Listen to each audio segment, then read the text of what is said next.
And welcome to This Week in Hospitality Marketing, live show number 239. I am your moderator, Lauren Gray. With me, hopefully soon, will be some of my co hosts.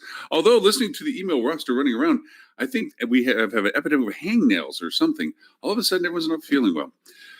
I'm going to attribute it to hangnails. It has to be something like that. But anyway, Mr. Robert Cole has always given us an excellent curated list. And he started his email. For those of you who don't get his email list that he shares with us just prior to the show, sometimes literally just prior to the show, you can get signed up for it at bit.ly/rock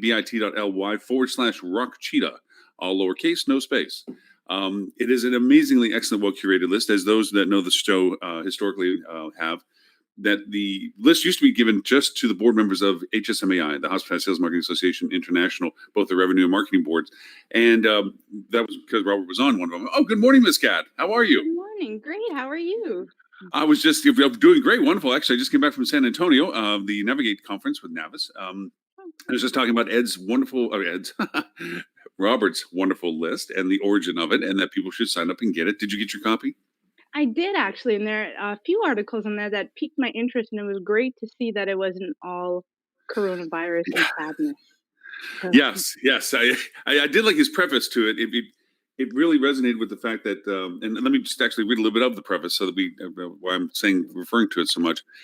He talked about the actual slowdown growth rate of our industry right now, and this isn't anything really to do with the impact on the coronavirus. This is literally our industry's momentum over the course of 3 years. As we all know, Robert personally, he is a data junkie, and he keeps his own data. He doesn't refer upon that's why he's probably hired by the Focusrites and the JD Powers of the world, because he is one of those people that truly only bases his direction on numbers with real numbers and not just quasi numbers.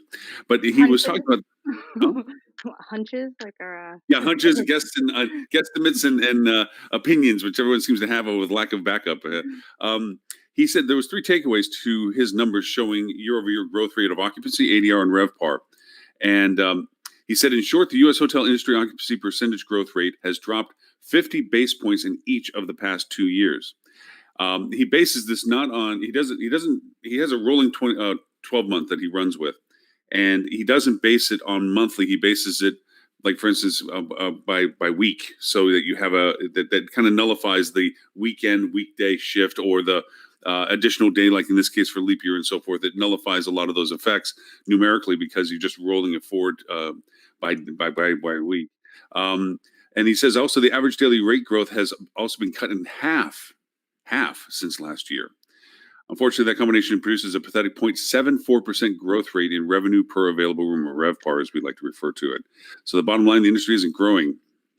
And it's also eliminating any cushion for any looming demand displacement, which brings us to the Corona conversation, because we are in those times right now where we are getting that diminished demand. And I have to say, we're all out of the woodwork. Do these people have webinars all of a sudden? Do you see everybody's throwing out webinars about save the world?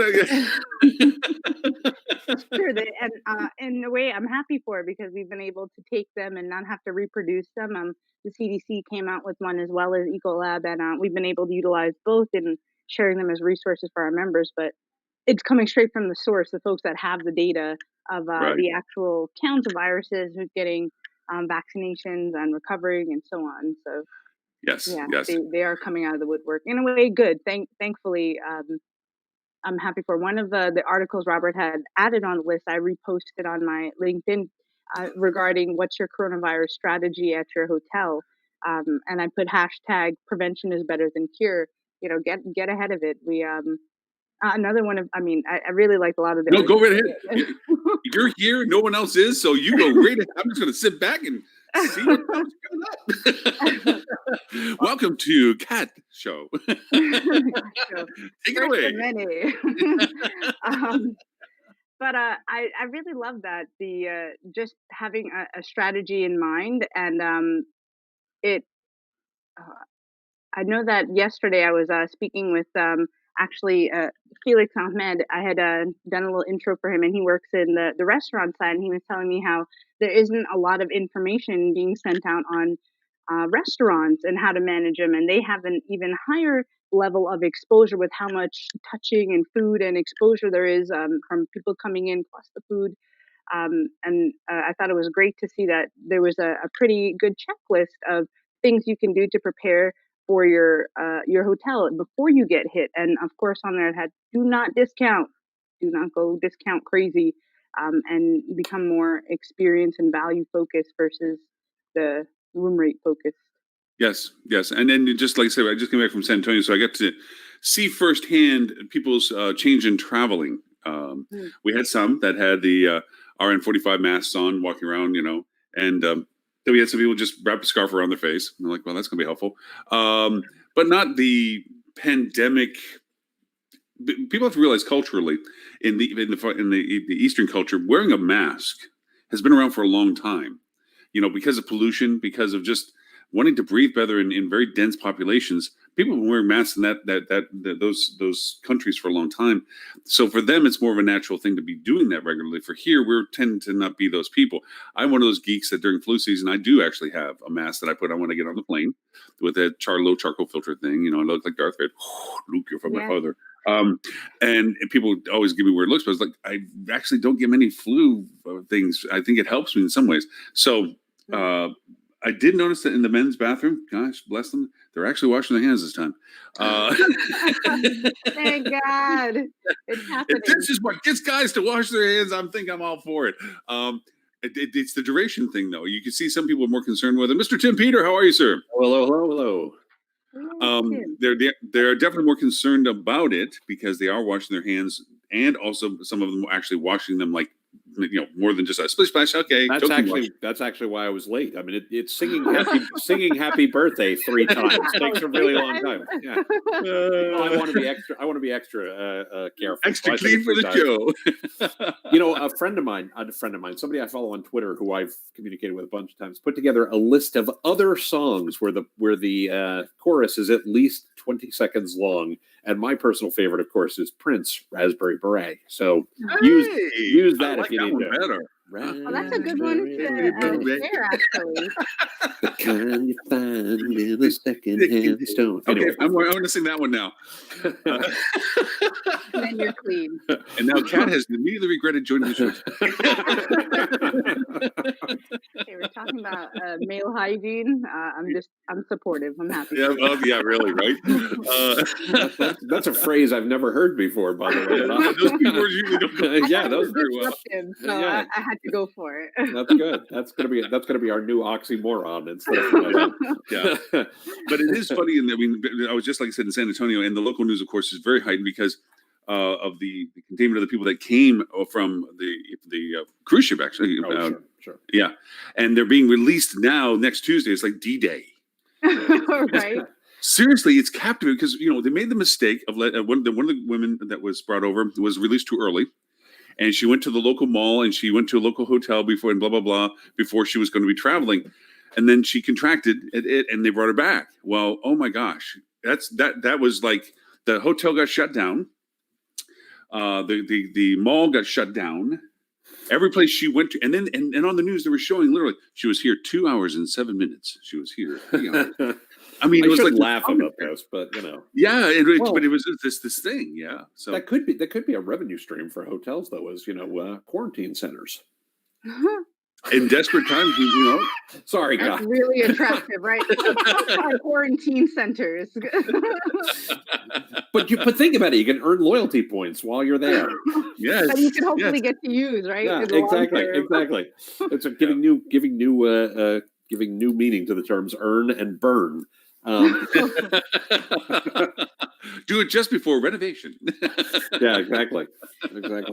Well, I will tell you, I heard what you guys were saying when I first came on about the fact that the biggest problem is nobody knows how long it's going to last. I think that I'm very concerned for the cruise, the cruise industry. Not just because of the economic impacts, obviously, but also because of the brand impacts that, literally somebody who said, somebody I know said to me the other day, so these cruise ships are basically just floating plague barges, aren't they? And I was like, well, there's a phrase we really don't want to see catch on in the in the market, Right? That I think Robert even pointed it out. Airline crews get discounts for travel. as well they should. Anybody, and he was pointing out usually the cruise industry provides good discounts for them and so forth, but he did that little math breakdown on some of the offers that are on the airline cruise site as to what you can get cruises for, down to less than $30 a day. Yeah, which is insane. That's crazy. That's so insane. You can imagine. Yeah, this is not a good time to be a marketer for cruises, because literally you're going to be sitting there going, how are we going to wrap this up with a bow? Because, there's they're literally banning travel to the east, well, to the west, that way.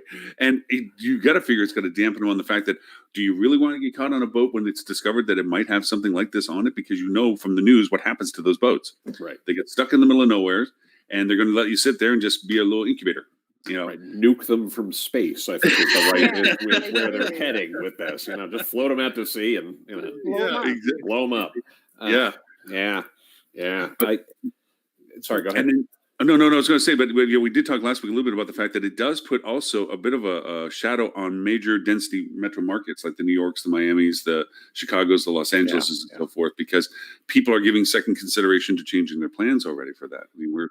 Well, I forget where I read it. I thought one of the interesting things, and also not good for the hotel industry, but good for travel more broadly, was that this could do very well for alternative accommodations for the Airbnbs of the world and things like that, where guests may be more inclined, and there seems to be some very early evidence that this is true-ish. There's I don't know how meaningful the numbers will be, but it certainly had a truthy feel to it.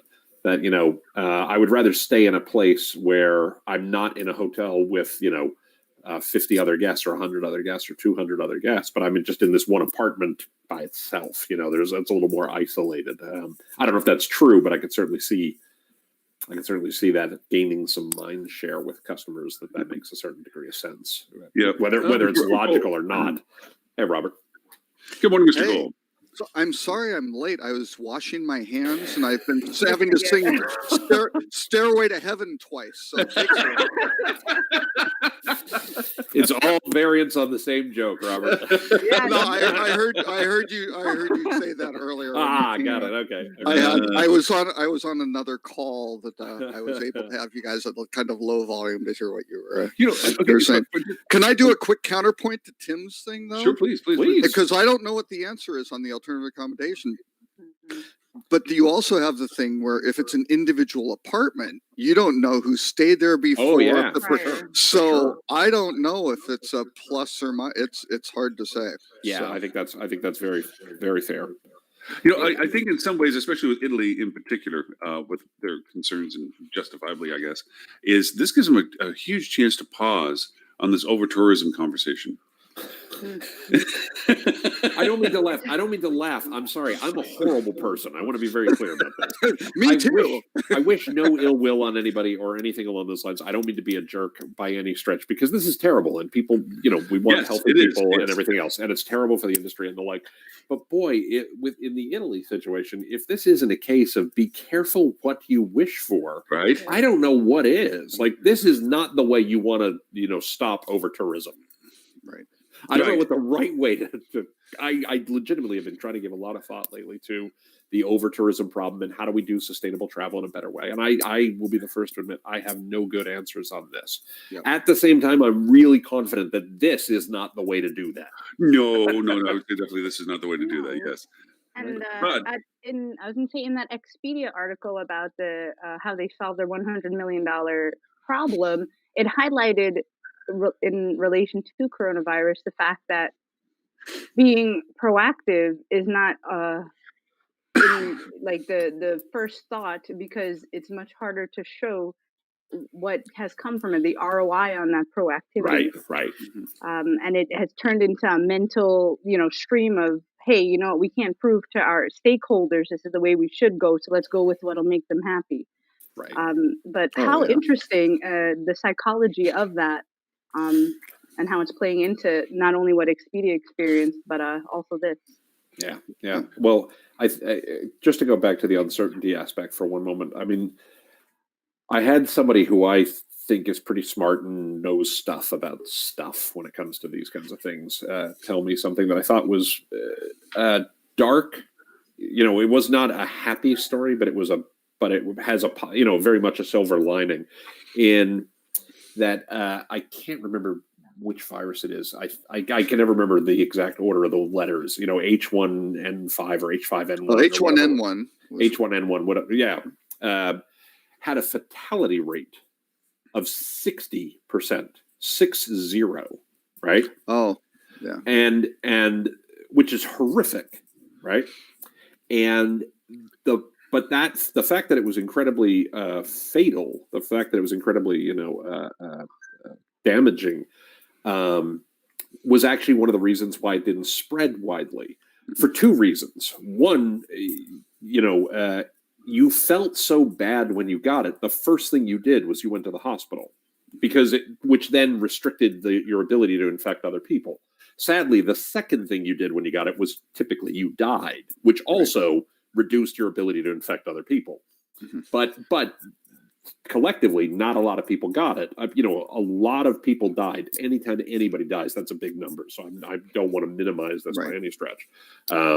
But the actual total number of people who got the disease and died was, in relative terms, very small. Tens of people, because the fatality rate was so high, it reduced its ability to spread. And so my friend who works in public health was saying the fact that COVID-19 is people don't feel that bad, right? So they don't go to the hospital, they don't stay home, they don't take care of themselves, which is causing its spread. And it's certainly fatal, a high degree of fatality compared to something like the flu, but not so high that it's also reducing the number of people who are spreading it, is actually a net positive in the bigger picture. It's going to be very hard to contain. This may be something we deal with for a very, very long time. In terms of, one theory that I've heard going around is that, going forward, we may just have seasonal cold, flu, and COVID-19 season. Right. Yep. And it just becomes a norm from that perspective, because, and I want to be very clear about this, I'm not trying to diminish anything, no one dies, right? It's, not as dangerous as other illnesses that have previously caused some impacts. Well, and once you get a vaccine that works effectively, and the thing will mutate just like the regular flu, and you have different strains and things like that. But there was a great article which actually didn't make the list because By the way, I like that Kat is looking at a disinfectant right now as we're having this discussion. Yeah, because my daycare owner had of my daughter's daycare had pointed out that coronavirus was listed on the bottles, and I was like, let me see the one that I have if it's actually on here. Yeah. No, for the surfaces, that's okay. There's a lot of stuff. The problem is you can't put that, like the people drinking bleach, not a good idea. That's not the right. Gargling with Lysol, we're not recommending on the show. Not recommending that. And you mentioned the preschool. My wife works at a preschool, and she does all the procurement and getting all the stuff. And we were running around yesterday trying to go to Sam's, and they start at 18 months, right? So you have kids with diapers. And they're super sustainable and organic and all sorts. And they would go to like Costco to get these. Well, those wipes just aren't even there. And Costco rearranges stores. Aren't listen. And so all of a sudden, all this hoarding is now really going to be a bad situation. So, Well, if there's any solstice in this, is that the guy that I saw with the was it the RN45 mask, the ones that have the carbon filter box on the front of it? He was on the plane. He looked like he was in misery because he had a big head. and for those things to really work, they have to be. They're not meant for comfort. You also need to shave. You can't. Yeah, he was in this. It was he had your haircut, Tim, and he had this line in the back, and he refused to take it off. He's sweating around it. The strap's digging into his head, back of his neck, and it's like, wow, okay. It did not look like a happy thing. When the flight attendant came by, he said, "I'll have a Diet Coke, please." Yeah, exactly. Really thin straw. Exactly. Yeah. A straw made of carbon nanofibers. Yeah. Yeah, right.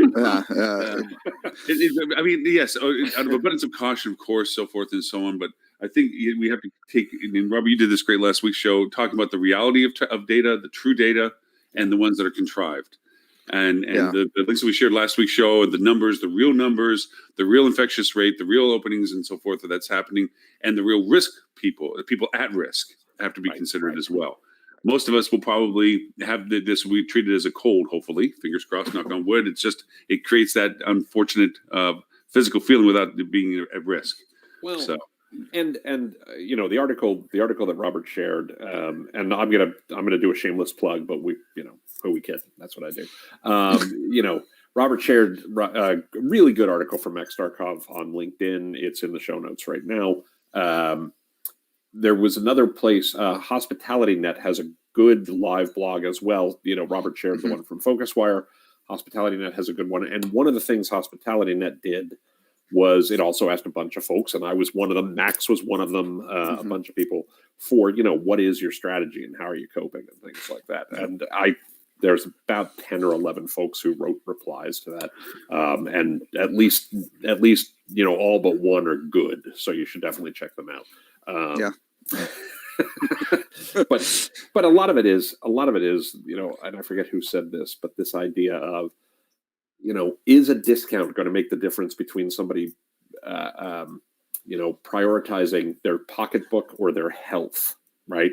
Probably not. So discounting right now is probably the wrong thing to do. It's certainly something I would argue against. Do value adds, do other things that make it, that make you a good choice for the folks who are coming to market. But cutting rates just is going to put you in a much worse position in the long run. Well, Tim, I don't know if you caught last week's show, and I was talking about the fact that I was shaking my head at the absurdity of how brand and big box hotels are responding to this in two different markets in particular, Vancouver and San Antonio, that I have direct relationships with. And they did exactly what everybody said they would never do. We're never going to go just dump inventory into the OTAs. We're never just going to dump rate to maintain occupancy. And that's exactly what they did. Right. And I'm kind of just like, oh my gosh. And we talked about some strategies last week about how to. Was it the brand or was it the individual property? Well, both. Every brand in market dropped rate. Every box, whether it was independent or brand. Which, by the way, that's the number one reason you shouldn't cut rates.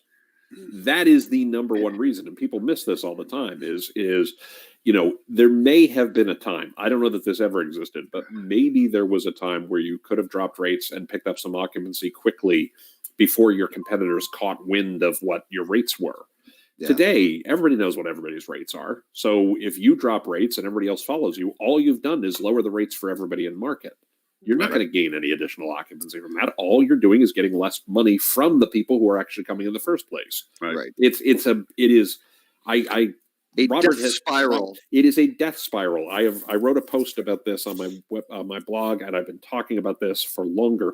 But the blog post goes back to like 2011 or something like this. I've been talking about this for more than a decade, and I didn't make this up. This is a known thing. They teach this in case studies in business school and have for probably 50 years of, it's a race to the bottom. And much like war games, the best way to win the race is don't run it. Right. Yeah. Now, in reality of going back to the article that you referred to, Kat, that is about, do you have a coronavirus strategy? There's real and imminent decisions that have to be made right now. I'll give you a case example of this is that what's your cancellation policy variations? Yeah. I have people coming back to me already with hotels that had booked pre-arrival, pre-purchase programs we had, and they were coming to a conference, and the conference got canceled. Yeah. And we're sitting there going, okay, do we do the, sorry to hear that, but you still paid us? Or do we do the sorry to hear that and we're happy to give you all the money back? Or, so let me ask that question, everybody. What are some choices that you would consider to take as options for the hotel to do? Because I'll tell you what we do after that. I would think if you want to not refund, say, hey, we'll keep this as a credit for you, or refund a portion and offer a credit for your next stay, throwing some extra hand sanities in your room. I agree completely. Credit the stay for a future stay. On pre-purchase stuff, it gets a little tighter. But if it's somebody who booked 6 months ago and it's their honeymoon, maybe give them the money back. I mean, think about what kind of relationship you're trying to develop with the guest, and I think there's a little bit of case by case, but the default case should be give them a credit for future stay. My argument would be to give them a credit for future stay, because the last thing you want to do is to have someone who's feeling kind of sick, but they don't want to lose their money, so they're going to show up at your hotel. Right. Yeah. Yeah. No, actually, thank you that's very much not for a making good me feel good strategy. about our decision. I add one nuance to this, because you always want to empower your front desk teams. And I told him, I says, look, if it's conference versus leisure, that's the first thing to consider. If it's leisure, automatically give them their money back. Okay. Yeah, because they're going to come back. Right. If it's conference business related, the likelihood of them coming back is less. So giving them a credit may not be the enticement. We're giving them the option of, we can give this to you as a credit, or we can do our penalty of one night's room and tax if you're never finding yourself back to the market. But we will give you a credit just so you don't lose it. And then again, to your point, Tim, in the extreme circumstances where just the likelihood of them never redeeming the credit were really just irritating them, just sorry that was the case. Please, here it is. Here's your money. Because at the end of the day, eccentrically, we're not looking to go over and irritate people, but we do want to maintain business integrity. So yeah, those are the choices that we kind of slivered it out to. So, but that's real current right now. Yeah, those absolutely. and I got people coming in lower than our 48-hour cancellation, going, "Oh, I'm not coming in tomorrow." Now it turns into a little harder finite line to say, "Did you just get sick?" Right. Well, and the airlines, United is basically saying, yeah, they're waiving, change fees and all that sort of stuff. Now they aren't giving money back, but they're waiving change fees for anything that's booked this month. So right. yeah, And I want to build on something Robert said a moment ago about if they're not feeling well, do you really want them to come in the first place? One of the things I put in my piece for Hospitality Net, and I've heard some other people say similar things, is do the same with your staff, by the way. Right. Oh yeah. absolutely. If you should have a zero tolerance policy for people coming to work when they're sick right now. Stay home. You don't want to get the other staff sick. You don't want to get guests sick. Yep. And I hate to say this because this is going to sound a little more mercenary, but on anybody who's hourly, it's also a cost savings to you, right? Which is terrible because it's bad for the employee, right? But you'll increase the likelihood of people showing up, taking some Advil, hide their symptoms, and then come to work. Yeah. in a perfect world, you'd pay them. Yeah. Right. I mean, right. But I mean, I'm not going to tell properties en masse, here's what you should do. They have to decide for themselves, but you should have a zero tolerance at the policy. daycare all the time too. Oh yeah, when all their kids up, drop them off because you can't afford it. You don't have options. Yep. That's right. Completely and utterly. Well, yeah, it's kind of funny. Like I said, just having recently traveled, just gotten off the bus yesterday. I did too, actually. Where were you? I was in New Orleans and came back yesterday. So they were Thank you for supporting our industry.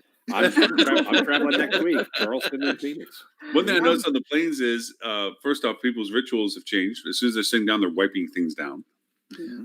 I think over half the people on the plane, that's the first thing that they did, and I'm not exaggerating the number. It really, people were coming out in the scissors and slow down people getting on the plane because you can't sit down until you do your cleaning thing. So all of a sudden, it just choked loading the plane as people are trying to wipe stuff and before they sit down. And all that was painful. And the other is, if anybody coughs, first there's a glance. If they cough again or a second or third time, it's a stare. But it's a great way to get the whole aisle free for you, Lauren. Oh, seriously? Somebody got to do this little coughing thing in the back, and literally you watch everybody looking around going, Yeah, they're gonna. I'm we throw them out of the plane or what? I'm on a bunch of flights next week. I have terrible sinuses, and the pressure changes always gives me a postnasal drip, so I cough constantly. People are gonna think I'm like plague. They're gonna throw you off the plane, Tim. Right? They're gonna pop the back door. A shirt or a cardboard sign, something. Exactly. Well, it's a shame that my new phone case is a hazmat suit. I mean, that's gonna look. That's right. So I threw a article that didn't make the list because I decided to do the Focus Wire live blog because Kevin's doing a pretty good job of putting. He's doing a very good stuff job there. But there was a Bloomberg article, which Tim, you were mentioning, like the fatality and the R0s, things like that. So you have two basic challenges. One is how deadly is the disease, and so Ebola was like 50%, which is really bad. MERS was about 35%. Smallpox was 30%. SARS was around 10%. COVID-19 right now is 3.4, but they think it's going to drop to 1 because you have a lot of unreported cases. The measles, though, is like 0.2%. right? Well, the flu And is 0.2% and the also. well, they had Like the flu is 0.3. 0.1%. 0.1%. Okay. Right. So the challenge is, of course, Which is that a lot, by the way, when you think about how many people get the flu every year. Like that's oh yeah, that's a it's a huge, tiny huge number. percentage, but it's a lot of people. And COVID-19 is 10x that, Yeah, right? right. And basically this goes into, you wind up with a problem with like numbers of hospital beds in the US and stuff like that, right? Because the flu is 300,000 to 600,000 deaths and 4 to 8 million hospitalizations, right? But there are only just a little under 1 million staffed hospital beds, right? So that's a problem. The other side, though, is basically how easily it's spread. Whoops, and let me get to that chart. Virality, is that what they call it? Right. So the measles, basically which is the R naught, right? Is the factor. You see it as RO. Measles is 15. So that means the average person, when they get the measles, anyone who's not vaccinated gets it too, right? It's 15 people for every individual who contracts it. Smallpox is around 5. SARS is around 3. COVID-19 is 2.8, which is they think. Yeah. Right. Well, and this is they're saying correct. The best numbers available to us. About 3 people. You get it. 3 people get it. And you look at the group, the guy in New York, right? The lawyer, his wife got it, his child got it, the neighbor who drove him to the hospital got it. Not good. Ebola was only 1.9, kind of thankfully. Seasonal flu, again, 1.3. So here, COVID-19 is twice as contagious as the seasonal flu, and it's 10 times as bad. So all of a sudden, these guys are saying you've got this 40x multiplier, basically, right? Which is not good. So you've got these million hospital beds. Oh, sure. Which normally 4 to 8 million hospitalizations in the U.S., and now you toss a 40x factor on that. That's not good. Right. So that's the downside. So, Robert, I have a question for you. To take this to the business side for a second, and I will be honest. I was never good with like biology and stuff in school. This is not my area of expertise by any stretch. And people have these conversations, I get itchy. So I want to talk about money. I was a teaching assistant in that. See, I want to talk about money instead. That's stuff I'm way more comfortable with. I'm way more comfortable. I don't get itchy when we talk about money. I want to talk about high school. We had to inject little tiny baby chickens in the neck with big syringes. Oh, please yeah. Stop. Okay. You can hit the button, Tim, on them. Okay, I'll be back. I'm going to go take like 3 showers. So, Robert, you're my go-to when it comes to economic trends and the long arc of history in the industry. So don't ask me about 1918 influenza. Yeah, I was not there. But from what you know, right? We've seen this when there have been little, interruptions, whether it was SARS, whether it was, avian flu. We've seen it with bigger interruptions of, 9/11 and 2008, 2009, et cetera. You reach a point, and Kat, you may know this stuff very well too. I just know Robert always has these numbers at his fingertips. So please do chime in. But how long can this go before recovery this year from an economic perspective becomes problematic? My sense is if this lasts into April, people can still have an okay year. If it lasts into June, things get much tougher. If it lasts into August, we're kind of screwed. But from your perspective and what you've seen, for history, do you have a feel for that? Is that something you can speak to? And I've been talking to some equity analysts, hopefully not contributing to the whip sign of the markets. But it was you. Yeah, no. I'm trying to say, just here. Damn you! I was planning to retire next week, and now I can't. Thanks, Robert. Yeah, exactly. Well, it depends day to day. You never know if you time it right. But the challenges. What I started off was like, once you get new cases down to 0, then it's like 90 days to recover kind of thing, right? Yeah. I mean, and if it's small, it's like, okay, it's isolated over here, so you're kind of like in the Chinese market. That's what it's looking like now. The challenge for me, and I think I had given the link of there's a site that just has like the daily stats, and it's just a number of charts. I'll throw up that link as well. The challenge is you look at the growth curve for China and how it was kind of growing. Now you look at the cases outside of China, and it's exhibiting exactly the same growth rate, with the big problem. I mean, the Chinese use some pretty draconian measures it's basically social isolation, right? If we can keep the people apart, this is not good, but my personal favorite story about that, by the way, sorry, just to no, go ahead. We live in a dystopian future at times.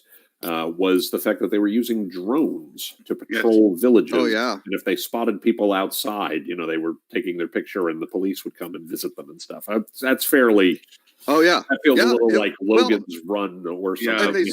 My understanding is in some towns, it was like you could go out once a week. And I think it was kind of like scheduled, like you could go to the market. And, and again, their supply chain things, making sure there aren't runs on grocery stores. But then at one point they stopped that. And they just said, nope, sorry, you're skipping. This is not your day, right? Your day didn't come this week. You get to go outside on a day that doesn't end in Y. Exactly. So that's tough. That's not going to play well in the U.S. Right? And so you got these people going Western Europe, or right. Yeah. I would say probably plays well and better in Western Europe than in the U.S. Sure. Because there are people like, hey, here's how you can get around this, and I've seen little articles how to avoid getting quarantined and how to do. It's like, well, if you've been exposed and are sick, maybe that's the best alternative. Do something for society instead of just, and again, you have people going, it's not that bad. You probably, if you aren't older and don't have lung problems, you won't have a problem. Don't worry about it. That's really scary. Yeah, it's really scary stuff. So my gut feeling is it's going to get worse, much worse before it gets better. There was an article from Sequoia, the big venture capital firm, that came out and said, watch out. They were not bullish by any stretch of the imagination. It was, and I apologize, it was pretty ugly. Question the wrong way. I'm not looking for a prediction on how long will this go. I'm saying if new cases fall to zero at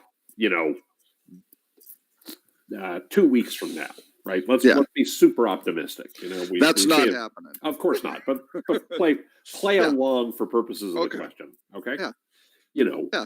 Then most travel companies could probably still salvage a decent year out of this year. If new cases were to fall to zero within the next couple of weeks, I'm not saying they'd have the best year ever, but they'd be fine-ish. If new cases fall to zero in October, obviously they're doomed. Right. Right. And I think that's more likely. For a lot of reasons. Yeah, that's probably the more likely case. Yeah. That's not the question I'm asking. The question I'm asking is, at what point, where do we hit that point of no return where you can't salvage your year? Where you can't. You know what I mean? Like, when do cases have to fall to zero where the travel industry is just screwed for all of 2020? You see what I mean? That's really. Yeah, that's. Because if you're really looking at like I would be encouraging people to pay attention to is what's your year going to look like, and when does it become a point where we have to think about other alternatives to figure out how do we make our year, or how do we not go out of business before the end of the year, whatever, right? Right. Yeah, I would think by in mid Q2, if this hasn't turned around, you're going to lose the rest of your year. Yeah. I look at business cycle more than calendar year. Yeah. I'm thinking that for the booking window for the summer season, if we don't have clarity as to the expectations of what this means to being able to travel, then you're going to find a lot of families that are just either going to reconnoiter what they're going to do into a smaller scale, or just simply, as you said, it's not your day that ends in Y. They're not going to go and do anything. They're going to say, out of abundance of caution of the uncertainties. These are the same people that don't buy Corona beer and think that brown chocolate milk comes from brown cows. So No. If you put a lime, we've discussed this. If you put a lime in the neck of the Corona beer bottle, you will not get coronavirus from that beer. Yeah, It's not about the lime. The alcohol kills it to start with. That's really the right. thing. If we're wiping everything Everybody down with knows alcohol, that. you got to wipe down your insides with alcohol. Actually, Stephen Colbert had a great monologue a couple days ago, and he was talking about that, like, without, he goes, well, and he reaches over and he had like a scotch or something like that. He's like, okay, so there we go. Great. But in this Navigate conference I was just at, there was how to maintain revenue strategy during a down demand, which was an interesting conversation. And we're going to be doing the summit at the beginning of April now about this stuff. But somebody that I knew from the Florida market, and I am with names, but his name's Frank. He's with an ownership group, and he did give one lesson we learned both in 9/11, 2001 for 9/11 with the anthrax virus. Because remember, Florida got double hit. Yeah, 9/11 and anthrax. Yep. So we got the double delay on what to do because this landed and nobody knew what to do and whether these envelopes were going everywhere and all this other stuff. So. And 9/11 and that time is more reminiscent of this, where it wasn't about the ability financially to travel. It was the preference not to. The fear of travel. That's right. Yes. Right. Yeah. So there's more similarity between 9/11 and now than it is between the 2008 crisis and so forth. And the lessons that were learned in the Orlando market and in most of the Florida markets were go fast on your cut now. The faster you can maintain cash flow, make your hard cuts now financially. But don't cut marketing. Right. And don't cut rate. Right. You're not lowering your rate and you're not cutting your strategy for exposure. Correct. You're cutting your costs. Correct. This is the time to evaluate your entire cost structure. Correct.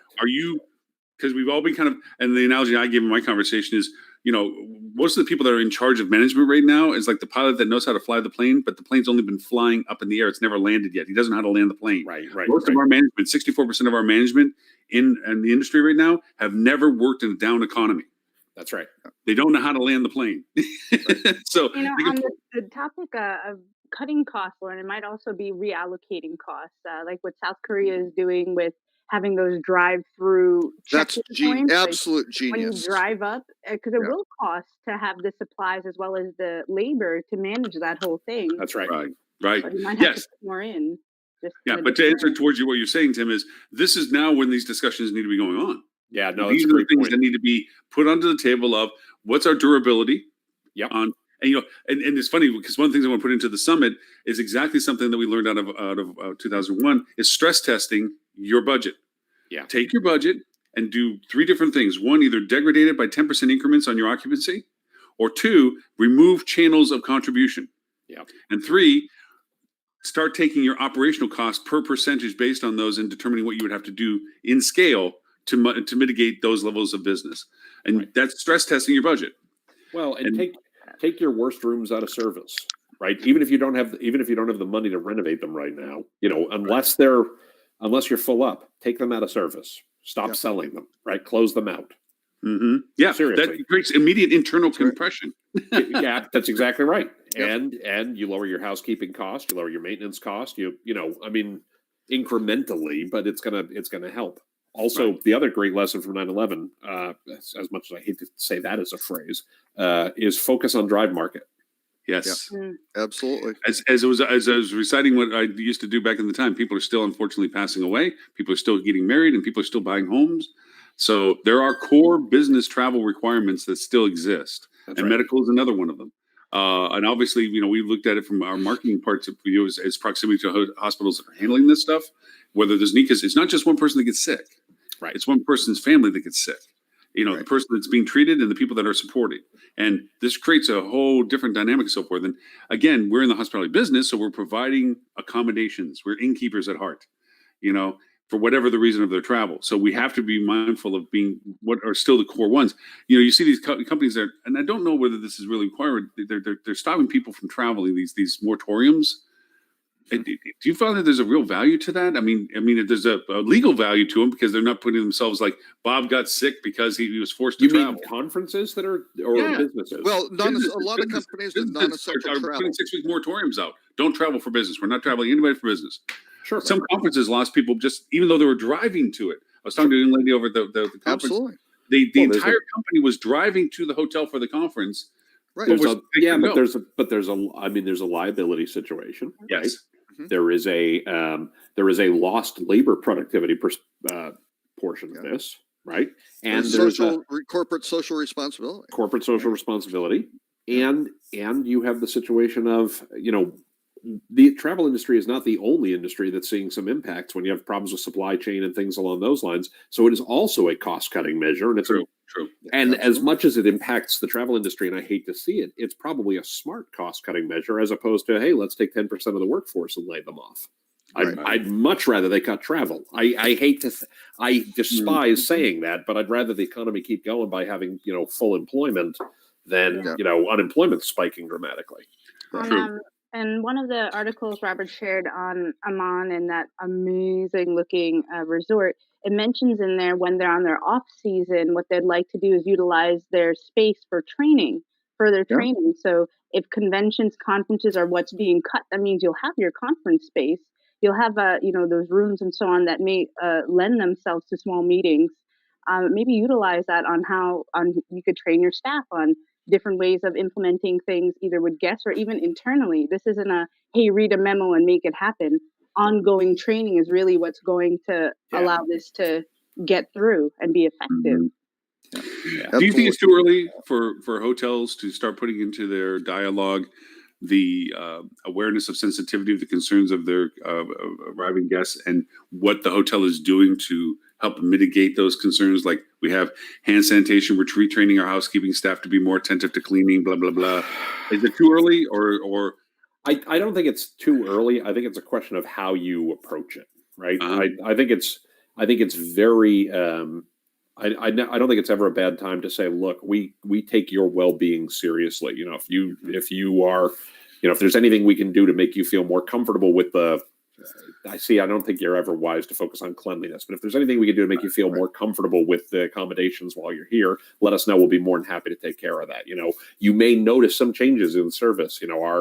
Our room service waiters and waitresses are going to be wearing gloves or something, whatever it is. Right. But call out the things that are going to be obvious.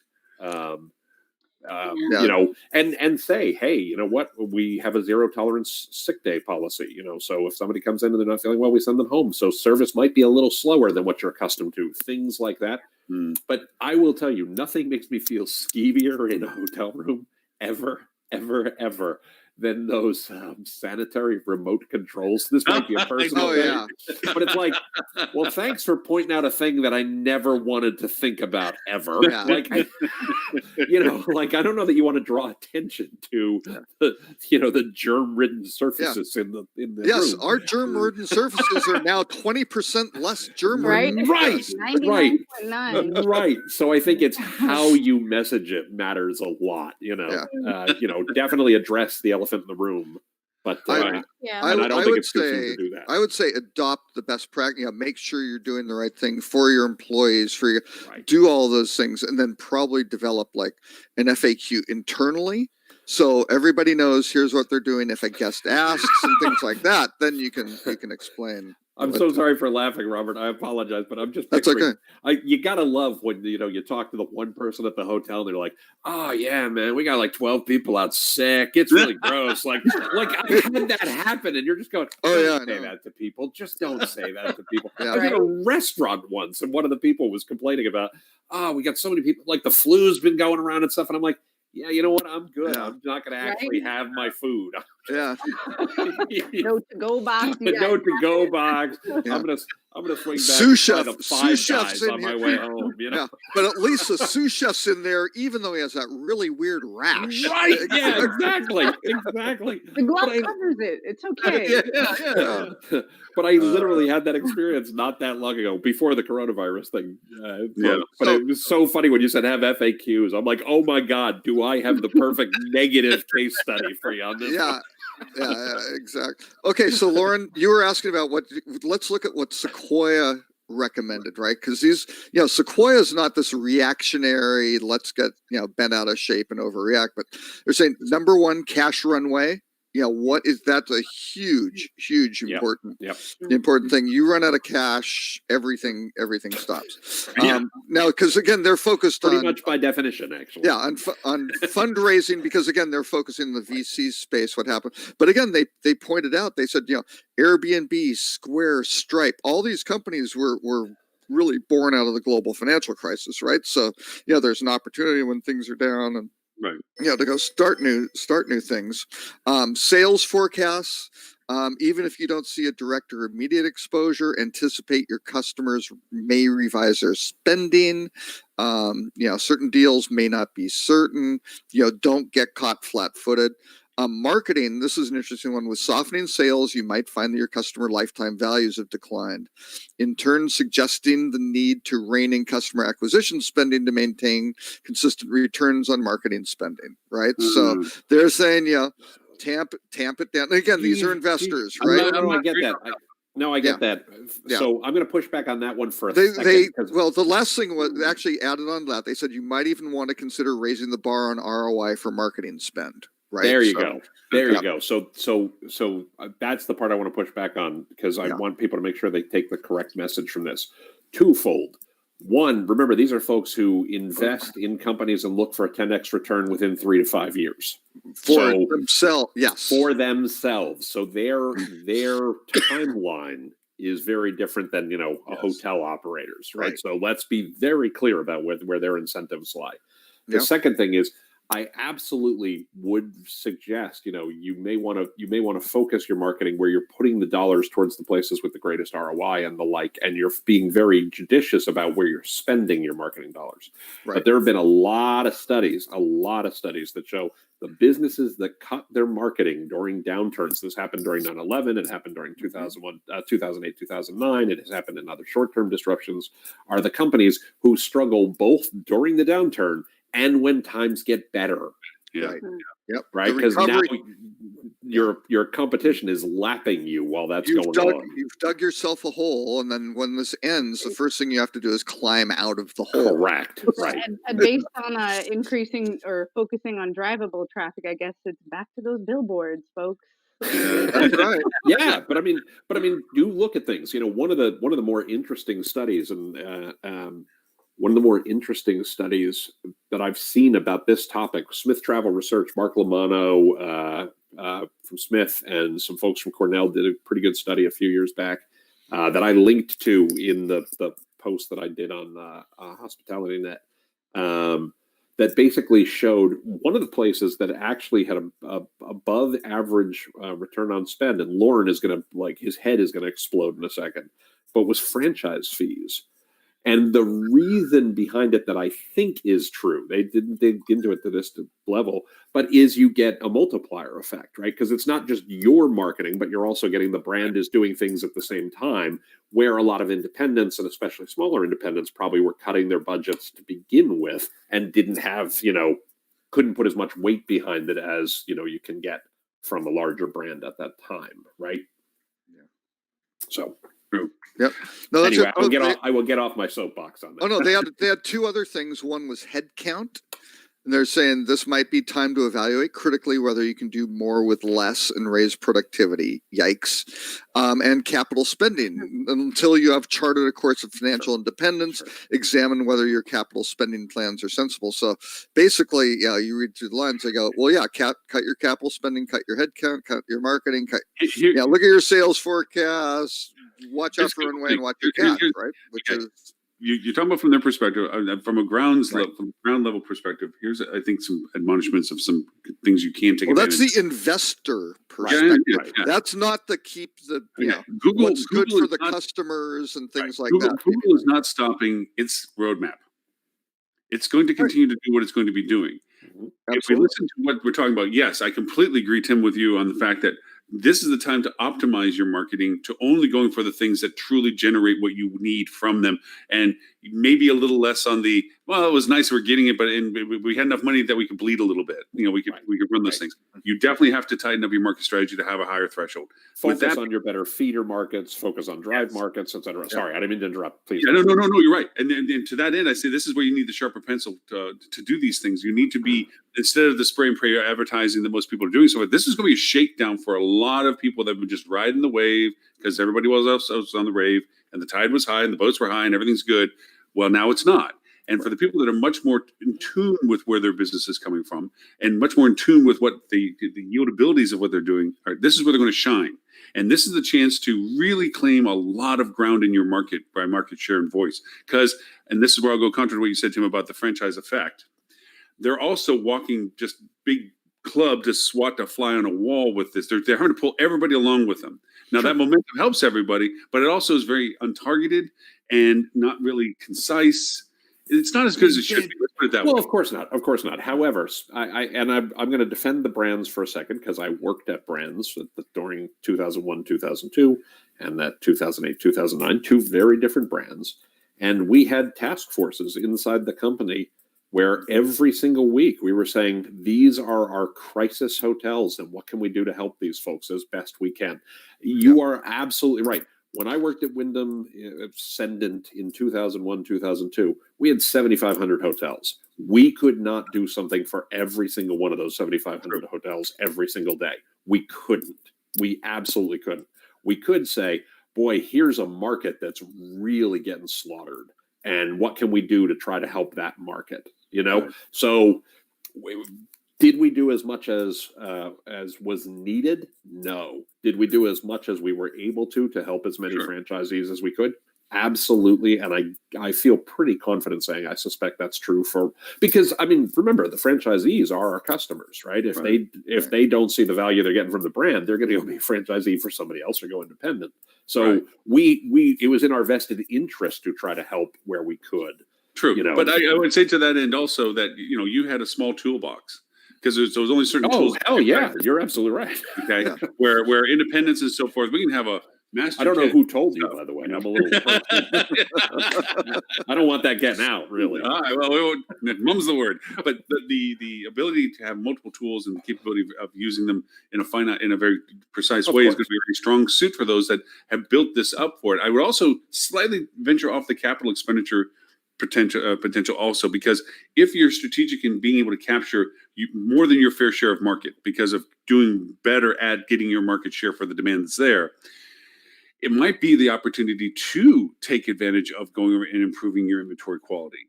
I know you have to have a lot of financial factors in place. Okay. If you don't have the funding, you don't have the war chest, then no, your advice is excellent. But if you have the ability to, as you said, take rooms out of service at this time. Take the effort to go over and do some things for it. Perhaps make your own internal compressions, but take this time to kind of like in the middle of a battle where you have the chance to pause and reload and get ready for the next thing. This might be that pause that you get that you can actually improve your product quality, improve your market share, where others are kind of floundering as to what they're doing. And I've seen this firsthand. Like I said, watching these people in the market, the first thing they're doing is the thing they said they'd never do again, and they're doing it again. They're lowering the rates and throwing even this TDCs and the tourist development councils are sending out memos telling the hotels this is the time to invest in their Expedia ads. I kid you not. Right. It's really seriously, you're telling them that they're going to dump rate for spring break is their motto. That's right. Literally. That's which is terrible advice, obviously. It is terrible advice. Yeah. I'll tell you a funny story. And the people at the hotel told us they were lucky, not good. Leading hotels of the world, we held our holiday party at the New York Palace in 2008, and we were in their grand ballroom. We had a very lovely evening, etc. in December of 2008, and we were the last event being held there that year because they were closing their doors on Christmas Eve for a massive year-long renovation. Right? Yep. And they said we are the luckiest people in history. Right. Because they had built up capital. They had planned to shut down for a year to do a massive renovation of the inside of the place. And it just so happened to coincide with the worst market the economy basically falling into a crater. They weren't good. they were lucky. Right. Yeah. And they acknowledged they were lucky, but they were super lucky because they'd already planned to be sitting out the worst economy anybody'd ever seen, most of us had ever seen. Yeah. But it was a strong lesson in if you can take rooms out of service, if you can take parts of the property that need work, now is the time to do them if you have the capital on hand. If you don't, take them out of service anyway, Right. because why give the guests who are coming a crap experience? Give them the best experience you can possibly afford to give them and put them in your very best rooms. Right. Try to upsell the people who are coming. And if they don't, try to upsell the people who are coming. And if they can't upsell them, give it to them for free anyway. It's sitting empty, and they'll tell people they had a great time despite the fact of X and Y and Z, and you'll get some positive word of mouth. I mean, it's going to sit empty anyway. May as well get what you can out of it. Well, it's like anything. You grab it and you're like, oh, I'll use it only on special occasion, and then it ends up expiring because you never used it for a special occasion. I mean, we travel to Europe a lot. We always get these, food things. Oh, this is special occasion stuff, and then we go to use it. It's like it's expired. We waited too long. So now it's like we get it, we eat. No, we're eating it now. Heck no, we're not going to be. And that's like, like you said, those rooms, they're great rooms. Why not? Because now the real value, you look at the triad of what Google's looking for with the link building and so forth, that revenue process in the Google/travel is powerful. By the way, reviews are, go ahead. No, can I tell you my favorite conspiracy theory of the week? And I'm not a conspiracy theory guy, but I'm gonna start one right now. Oh, good. Okay? No, I had a brainstorm the other day. This is either brilliant or the stupidest thing you're ever going to hear, and I fully acknowledge either of those are a possibility. My day starts like that all the time, so don't worry. Exactly. Yep. So Facebook canceled its F8 conference. Twitter said nobody's going to South by Southwest. Lots and lots and lots of companies are restricting travel, except for absolutely necessary travel. In some cases, they're restricting all travel, right? Google has restricted travel to China, to Korea, to Northern Italy, and I'm forgetting somebody obvious, someplace else where there's been a fairly major outbreak. Iran, right? Yep. Okay. That's where they're restricting travel. Anybody remember Google Flu Trends? Oh, yeah. Google Flu Trends was the website that they had where they could tell by what people were searching where flu was likely to be, reaching outbreak levels, because people were complaining about fever and chills and whatever. Looking up stuff, yeah. They were looking up stuff. So they had a really good sense of where flu was actually happening. Mm-hmm. Think about it. Google is restricting travel to China, Korea. Oh, Japan was one of them. Japan. Oh, was it? Okay. Northern Italy and Iran. Huh. I'm just saying, maybe Google knows something we don't. That'd be a first, right? Yeah. I don't know, man. Conspiracy theory, go. Now, Stuart's not here because he's under the weather. And I felt so bad for him. I saw him navigate because he was still trying to get over it. And he had just literally the flu. His whole family got the flu. So, one gets it, all gets it, that kind of thing. Of course. And of course, he has to travel, and he had 2 presentations to make stuff. But I recorded his presentation. It rocked. He does a great job. He did an awesome job. And I'm not going to share the accent. It's that Australian accent. Well, he's also got the swagger. I find it irresistible. Actually, okay, true story. An Australian thought he was from New Zealand, and I kid you not, we're going to pick on him. That's great. The man without a country. I thought he was a Kiwi. He's like, "Hey, you Kiwi?" He's like, "No." Anyway, that's so hysterical. Yeah, but he gave us some great stuff about how Google was going to take over the world, and he gave great numbers. And the biggest thing he pointed out was the fact that over 95%, and I'm not going to sell into his thunder because he has great numbers through all of his deck. 95% of all searches are done by Google. And business-wise, we're already at between 50 and 60, between 60 and 70% of all business for hospitality is in some way connected to Google. Mm-hmm.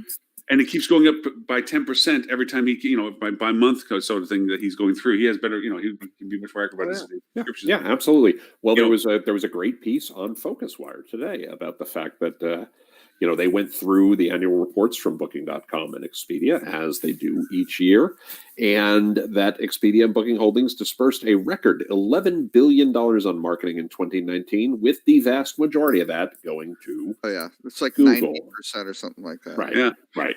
I mean, another true story to this. At the end of it, when people were coming up trying to get his autograph and kiss his hand and have him kiss their babies, and which is a good thing to do with a guy who's just had the flu. I was like, But anyway, right. Yeah.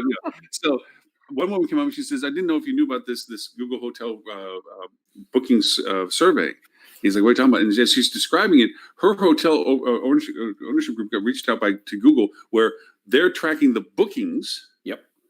And offering bookings as through Google as well for them, in comparison to, and she gets the report from Google of the OTA bookings. That's so they're right. already in the methodology process of determining where That's is that right. critical threshold where we don't need to take, we're going to take over where the OTAs are at. That's and right. they already have. Right. I mean, the numbers he was showing about the growth of Google's booking, versus the OTAs and so forth. There is that magic point that we were talking about where the money that they're getting from the OTAs isn't worth it anymore, and they're going to stop and just take over what they're doing because they now can make more money than doing it themselves. That's absolutely correct. By the way, there was if you pay attention to their earning calls and things like that, Alphabet's earning call this year was really fascinating. As it ever is. They talk about some really interesting stuff. But let's see. We generated overall 80. Okay, go ahead. No, I actually please. had a hard stop. I had to. Oh my God! I did want to throw into the conspiracy. What is China doing with that data from Experian? That's there you go. Now What is happening with all of that? nothing good. Yeah, right? probably nothing good. Anyway, All right, Kat, since you have to go, where can people find you and everything? Thank you for being here, but where can they find you if they want to know more? Yes, and sorry to interrupt, but Kat Muhammad, you can reach me at kat.m.speaks@gmail.com. If not, check me out here on Fridays, 11:30 Eastern Standard Time for digital marketing. Or check me at AHOA or on LinkedIn. Make sure you guys see my fun posts and occasionally cute pictures of my baby. yes, very nice. Yeah, she Beautiful gets daughter. high views when she's on there. I love her smile. Honestly, God, she like the picture you have with her when she's smiling. Radiant.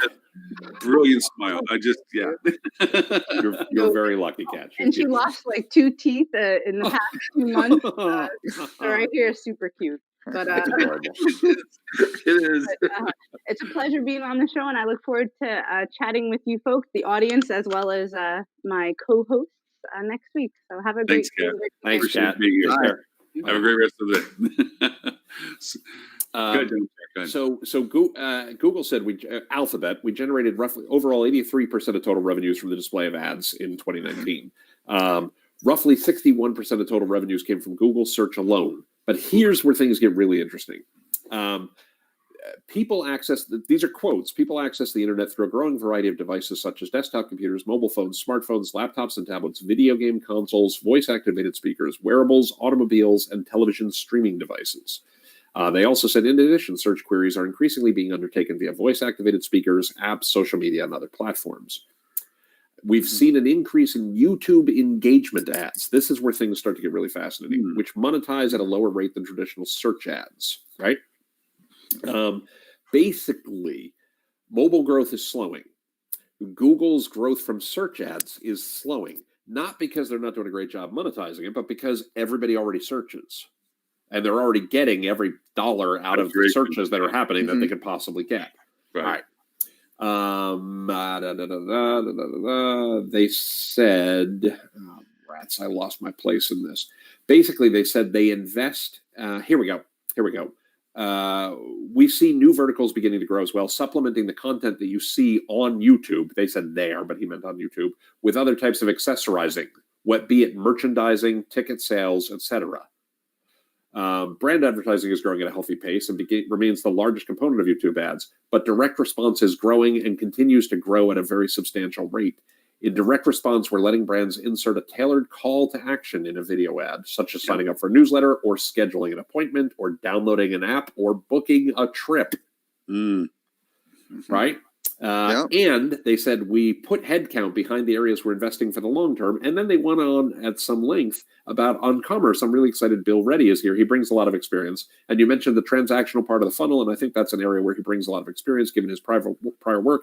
Improve the overall user experience. People are interested in something. How do you make it more seamless to complete the transaction, and bringing in deep partnerships with merchants and retailers to make that happen?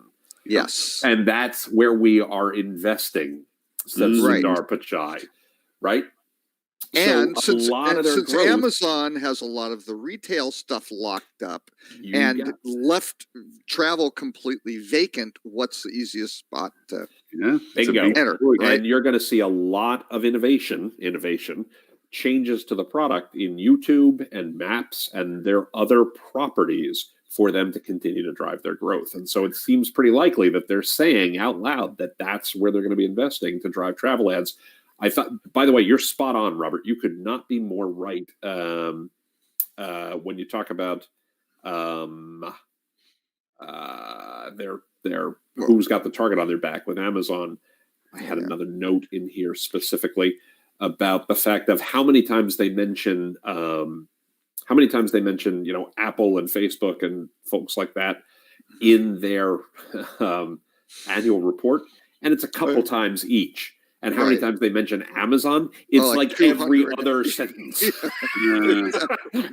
Exactly. Hey, okay, you guys, what percentage of Google's total revenue, we aren't talking ad revenue, total revenue does the travel industry represent? About 11%. That's of advertising revenue, which is a lot of it. It's 9%. Okay, 9%. But I was going to say 90% of the revenue is advertising revenue. Right. So 90% of the 11. Yeah. Yep. So anyway, that's a staggeringly huge number. Yeah. I do want to pay attention. We've been talking about the external factors to our industry. The coronavirus and the impression of travel and so forth. And these do definitely have their effect, and we've made those clear. There is a revolution of sorts that's not getting noticed as to the transformation of how we consume our entertainment and so forth. Sure. If you, for all of us as old as we are, remember back then. Hey. We were the channel change. I'm a lot younger than both of you guys. It was channel 3 or channel 6 or channel 11, and every time Dad wanted the channel change, you cut up, you change the little dial, and then you had to move the amp, But how we consume stuff has always been under the auspice that, there's these broadcasts and there's the channels and there's the big traditionalists, and then we get into the cable and blah, blah, blah. And I'm not trying to go through the whole history of this, but this fragmentation of digestible content now, this ability to say that YouTube has its own combinations, and AT&T has its own TV. They bought DirecTV, and they have their own distributions, and Xfinity, and on and on and on, Roku, and all these things. We're consuming it, but what hasn't changed from perspective, but is changing by consumption, is the value proposition of a website. Because we always looked at it that we had everything had to be in this big pot. Our website had to have everything. And what you're pointing out, Tim, by how they're focusing on YouTube and consumables is sometimes the conversion of somebody to purchase something has no touch to the site. We see that from Google Zero. We see it from everything else. But now I can watch a video, and the video is of my hotel being near something, and I get excited about it. And here's my action item on the video. I might decide to actually just stay at that hotel from the exposure that the video created. That's absolutely correct. We're going to the site for affirmation of let me go check that out now. We're still doing it. I'm not saying this is now going to, it's happening, but it's a slow progression of changing our methodology of consumption. So this is a thing that I've been talking about for a long time, about you don't want to think about your website. You want to think about your web presence. Yes. Right. And the metaphor that I've used for years, and it fell out of favor for a couple of years with other people, but I've been like, no, you'll come back. And I think I've been proved right on this, is this idea of hub and spoke, right? Mm-hmm. And the hub is your website. Right. But the spoke is any channel that actually drives to any action you're looking for. Often you want that action to be to bring people to the hub, but it could be if you can transact there and transact in an economical way, then you absolutely want to do that, right? I'm looking at it from the idea that the new iteration is more like a honeycomb. Facebook can have its own existence for you whenever the website shall pass, and it can be as strong as a conversion value. By also the same token, YouTube can be its own conversion value. By same token, Of course. Pinterest and so forth. That it's not about having. We've market in the idea that we expose and then translate, as you said, It's all linear, yeah, and it's not. It can be. I can get all of what I need on the platform. Agreed, by the way, completely agreed. I think what we call it is a semantic debate. We're saying the same thing. Yes. I like I said, right now it's a hub and spoke. It is. Everything goes to the central source mostly. These are channels of distribution. Well, I'm not saying it has to go to the hub. I want to be very clear. I'm not suggesting it must go to the hub. Right. I'm saying you have a hub because you have a place where you want people to come to. You also have the spokes that you take advantage of when they're there, right? Yeah. So it's not that they must come to the hub. It's that the hub is always the authoritative source of truth. We were just semantic, but I'm saying, But people where they're falling down is they feel like they still have to. Like all these things drive them to the hub, and that's not how you need to keep thinking. You need to keep thinking, to your point, that each of them can do their own value without having to drive that business. That's correct. That's exactly. Yeah, we're saying the same thing. For sure. But your little things like there's a platform called Brandzuka. I've gotten great success with that because now it's so easy to make videos, and this Brandzuka really will put them on channels, TV channels. And when I say TV channels, I mean if you're cord cutter or something like this, and you've signed up for AT&T TV or Roku TV or Slingbox or all these ones. You ever see those times where they have this pause for commercial and it's just blank? Because they're not going to run a commercial that they didn't get paid for off of whatever the feed is that they're feeding you, whether it's HGTV or whatever. They're not going to run what they get money from. Well, you can buy those spots, right? On Brandzuka, and that's awesome. That's fantastic. World, it was all the remnants, right? That was the big. That used to be remnant purchases. That's right. With radio, TV, remnant purchases. Well, now you can do it with this Brandzuka stuff. And then going to another point you made, Tim. When you're talking about influencers, and Robert, you did a phenomenal presentation. I love that presentation. Influence was just crazy good. People forget that there is incredible influencers on YouTube. Most of them are kids, granted. But actually, I think we're the really cool, and you're right. But a cool place. And first, you're absolutely right on YouTube. You're absolutely right. But you're starting to see it with Twitch in a big way, and you're starting to see it with TikTok in a big way too. Absolutely. Yeah, you're seeing that there's people that you can bring in. And again, and Robert, like you did phenomenal on explaining the real mechanics of what you need to define when you're dealing with influencers contractually and so forth. And I'm not going to take thunder from it, but you have to translate that. You just can't say, please come on. It's not like a fam trip used to be, come on, show up. You give them the world just hoping to do something nice for you. Now it's like, no, I need this. This is how much I want for this, is what I want to expose for this. And I think you added one more comment. Make sure that whatever you have them do, that they do it from what guests can actually acquire, not from the I'm looking it up in the presidential suite. Look at me throw big dollar bills around with No, it's show them a real room, show them a real the real event. Show them an experience. Well, show them a really cool experience, and then If you would you like to do this too? Right. Well, yeah, it's possible, and it might not be exactly the same, or you might be able to get upgrade or something, but you can do this kind of stuff is good. Because early on, people with influencers, they put them in the presidential suite and they do the whole you watch these travel shows and they're based like this. They're in the best room possible, doing the most expensive things capable. Talking about how cool it is to be there. It's not like it's unattainable, but it's not for the common user. Right. The better impact ones are not those now as it is. This is all the cool stuff you can do as any generic guest. Right. Well, you get the dive. And you have influencers like the dive-ins and drive-ins type. The dives and drive-ins type thing. And you go, try saying that. And it's interesting. The whole influencer marketing. My daughter's now. That is now her job, right? She's like an assistant to these people, so she's not an influencer, but she's now like the engine who's helping these folks. And it's amazing. She just signed up a new client who, a very well established, A-list celebrity makeup artist, right? From Houston, who's older.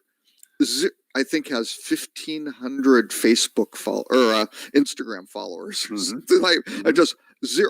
doesn't like social media, and I think I can't remember how my daughter got connected to her, but it's going to be amazing just because this person, wealth of knowledge, experience, really good, really personal, and my daughter's just going to kind of go, you can let people know about this and these things that you kind of do, and all of a sudden it's going to be life changing for this person, and this person's already well established and doing great, doing great stuff. But it's amazing because it's legitimate quality, right? I mean, if they are doing a good job, and I think for a lot of the casual, like, we're really cool, let's get a selfie influencer type thing that's just kind of benefiting the influencer, that's going to start falling off. And the ones that are going to be really good are the ones of, hey, I'm an expert in Greece or Macedonian or whatever. Absolutely. Here's how you plug in, or I know the very best restaurants in Greece. It gets the very best. I know where you can get this is going to sound like really random, but I know where you can get the very best, like, Ethiopian food in Greece. Like, they're that's sort of either destination based, or it's the same as quality niche travel agents, right? Yeah, that's it's either they're destination focused, or they're, hey, if you're a Hollywood A-list celebrity or a high-end VC, I can help you travel much more efficiently with less friction and whatever. Or you're trying to do things cheap, really efficiently, right? Let me bounce a couple ideas off you that are. So I'm dealing with a potential client, and what their product is they do customized videos for pre-arrivals. And they're able to drop in insertions of people's names and dates of their arrival and so forth and so on. The first generation of this that they're providing is relatively generic. It's more building the excitement and anticipation of the arrival, things that to be considered of, make sure you make your spa appointments because arriving and making it is bad because usually they're already sold out at that point, stuff like that. And eventually they want to curate it even to be more concise, that it's tailored to the type of travel that they're going for, which is family or romantic or anything. And then they want to go past that in their roadmap decisions, that it's going to turn into trying to tailor specific to their dates there. The things while they're there, they absolutely can that'd be awesome. And then, so I think it's really cool for it that they're going that direction with it. The other, and this goes back to my trip to New York, and you've seen this probably, Tim, for what you do more than I have. Everybody's got a freaking podcast.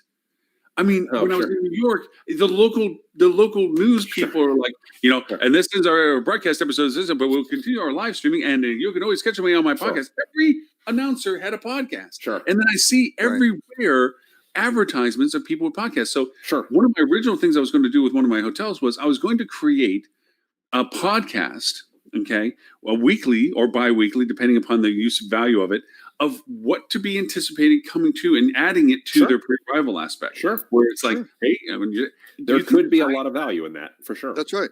Yeah, if you understand your client and you're giving them relevant information for them. And if you're just giving them, if you're reading generic, that doesn't work.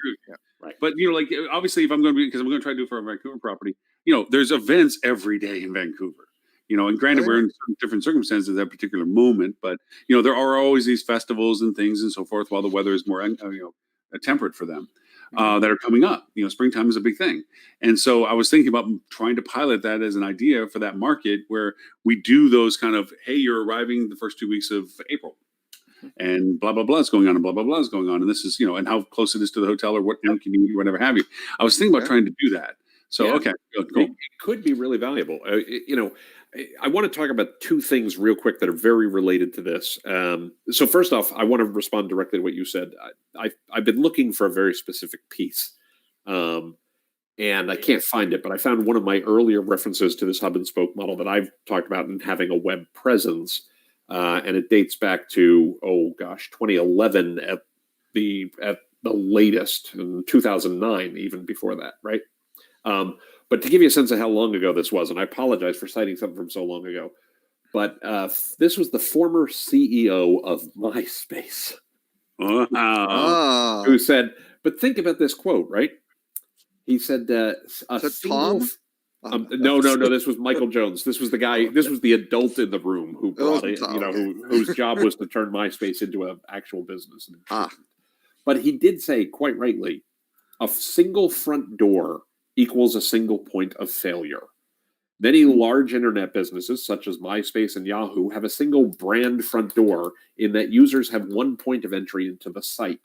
Behind the door, users will find multiple product lines. Unfortunately, a single front door means there is a single point of failure in consumers' minds, even when the product lines behind it are robust. So what you're describing, Lauren, when you're talking about the videos, when you're talking about putting them on various channels, on social, what have you, of working with influencers, of creating a podcast, etc., is exactly how you avoid that problem, right? You're creating multiple front doors for your guests, and easy to find. And potentially a different front door for every segment of guest based on what their needs are, how they like to consume content, where they like to find information. Do they prefer to listen to stuff while they're driving in their car or working out in their, on the treadmill or something along those lines? Do they prefer to sit at home at night on their phone and watch videos on their tablet or their phone? Right? You're giving them a variety of ways to encounter your information. Hang with me for 1 second. I apologize. I will then shut up and give you a chance. At the same time, the reason I keep hammering on hub and spoke, to go back to the semantic debate for 1 second, that I think is really important, is you also have to remember, for all those channels, I posted a link to a podcast I did last year called Stop Outsourcing Your Sales and Marketing to Gatekeepers Like Google, by which I did not mean don't use them. Right. And in the podcast, I make that very clear. You absolutely should use every front door that you can have available to you. Right. What you also want to remember is all of those additional front doors, somebody else controls the lock and can change the rules on you at any time. Yep. And the reason that I always hammer on hub and spoke and I push back on things like honeycombs or other things like that is when you don't own the door, somebody else gets to change the rules. And so you always also want to make sure that, you have that hub. Oh, yeah. It's not an either or. It's not an either or. It's an and. That's exactly right. That was the old, you don't need a web page, just put it on Facebook. Oh, dear God. No. Exactly. Not such a great idea. But that said, if somebody is going to give you access to their door, take advantage of it for as long as they will. Oh yeah. Right. And just make sure that Facebook page you're putting stuff, you're cross posting things from from your website, that sort of thing. That's fine. So an interesting statistic. My audience for my podcast has grown a lot. Not to sound braggish or anything, but just the interesting. Those regular purchases from Fiverr will help you do that. Hey, on an audience, he bought the subscription. No, I just checked everybody. I'm like remember Steve Martin and the Jerk, $1.49. Anyway, so if you haven't built an Alexa skill yet for your podcast, Tim, you need to. Yeah, I know. I haven't done it. My contribution percentage of that is anywhere between as low as 42% and as high as 48% perpetually. Yeah, it's on my list of things. And even as Robert, you tried to boof me last week, and you were surprised as heck when you went on Google, and sure as heck, it plays it on Google too. I did. I actually did it with my device, and it came up. I was shocked. I would have lost a lot of money. Thank goodness. Hold on, let me see if this works. Alexa, play Thinks Out Loud. Crap. Alexa, stop. Please don't play that horrible, horrible song. I was going to do Ed Sheeran, right? Yeah, exactly. Yeah. But no, it's on Google Play, it's on Siri, it's on Alexa, all of them. You just have to say, hey Alexa, play Hospitality Marketing Podcast. And maybe there's somebody I know who I can hire to do that for me. I'll do it for you for freaking free, and you know that. Lauren, we have to have a talk about how you market your own business. Excellent negotiation skill. Yeah. Hey, friends, that door doesn't have a lock on it. Let's put it that way. There you go. But no, it's really been interesting that has been such a driving force, and it's not just U.S. I mean, my mix of countries that are listening to the podcast. I mean, U.S. is still predominant, yes, but not by huge amounts. It's pretty distributed. Ironically, I have, I guess, a fan base in Ireland a lot because there's a perpetual amount of playing in Ireland. I'm like, well, dang, right. Yeah. So anyway, I'm gonna look at countries for me. The U.S. is dominates by far. The U.S. is the lion's share. Eyeballing it, probably a third. Singapore, United Kingdom, Japan, Sweden, Germany. But by the way, full disclosure, Singapore is 30% the size of U.S. United Kingdom's about the same size as Singapore. Japan's about the same size. Then Sweden, Germany drop down a fair bit. Canada drops down a bit. Israel, France, and then others make up the last third. So yeah, ballpark. Hey, I get my little notification feed here. This is scary stuff. Just to depress people on coronavirus. University of Washington moving all in-person classes to online, which is really, yep. So and Seattle's having problems. Actually, again, the kind of the joke for the upside for Seattle is traffic is great. So maybe we should. I mean, have, it's just really Seattle is the northern Italy. I'm fearing of the U.S. Oh, one other one though, Johns Hopkins, who I think a lot of people respect for keeping track of this, bans fans from attending the Division III men's basketball tournament games the school is hosting. So they're hosting the Division III tournament. There are not going to be any fans in the arena. Oh, That's.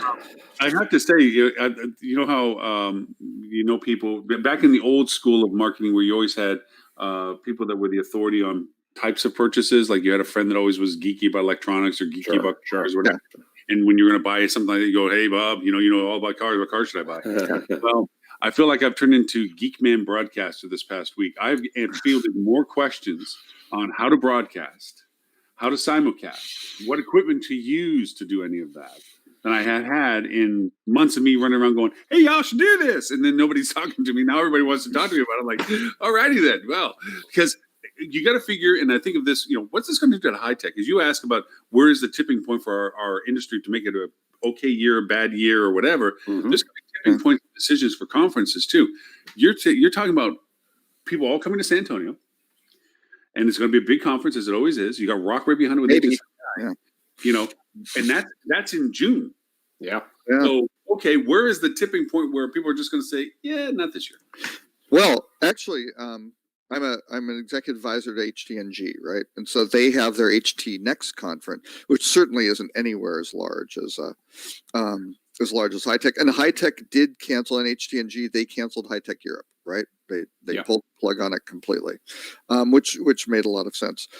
But what they're basically saying now is they don't know, right? And so they've got the event set up for Phoenix. Everything's all fine and good. It's all planned, but they're playing it by ear. So now the decision is going to be whether you have the conference, which I think about 700 people or so, or do you still have like the executive, advisory, because there's a whole bunch of strategy stuff we've been working on. Do you have the grouping of 30 people still go there? Because it's, that's a much more kind of less risky, more manageable number than 700. Because again, a lot of this is how many people does it get spread to? And if you're exposed to more people, that's the risk factor. But basically, you'll just be like the Iranian parliament, is what you're saying. You won't. French parliament got it too. Yeah, I mean it's better. They have a cabinet minister in France who has it. I mean that's scary stuff. So you look at this as there has to be considerations. I would think of fallback procedures that said, "Hey, look, let's do a combination potentially of virtual and those that still physically attend." To your point, where they may downscale it to reduce the risk, but they still want the exposure on a grand level.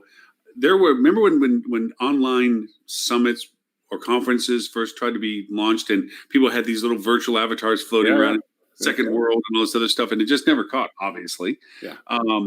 But now there could be, the platform that I'm going to be using for our summit in the beginning of April, called Hey Summit, has it where you have separate rooms, and there's going to be a vendor room, and there's going to be sidebars if they want to talk to the amazing Mr. Robert about data, because he's going to data the crap out of it. Then you can go talk to Robert, and be in that room where it can be a discussion. So there may be some kind of combination, but from a financial point of view for high tech and so forth, you got to imagine that all those vendors that are usually, what they pay $900 for a 6-foot table.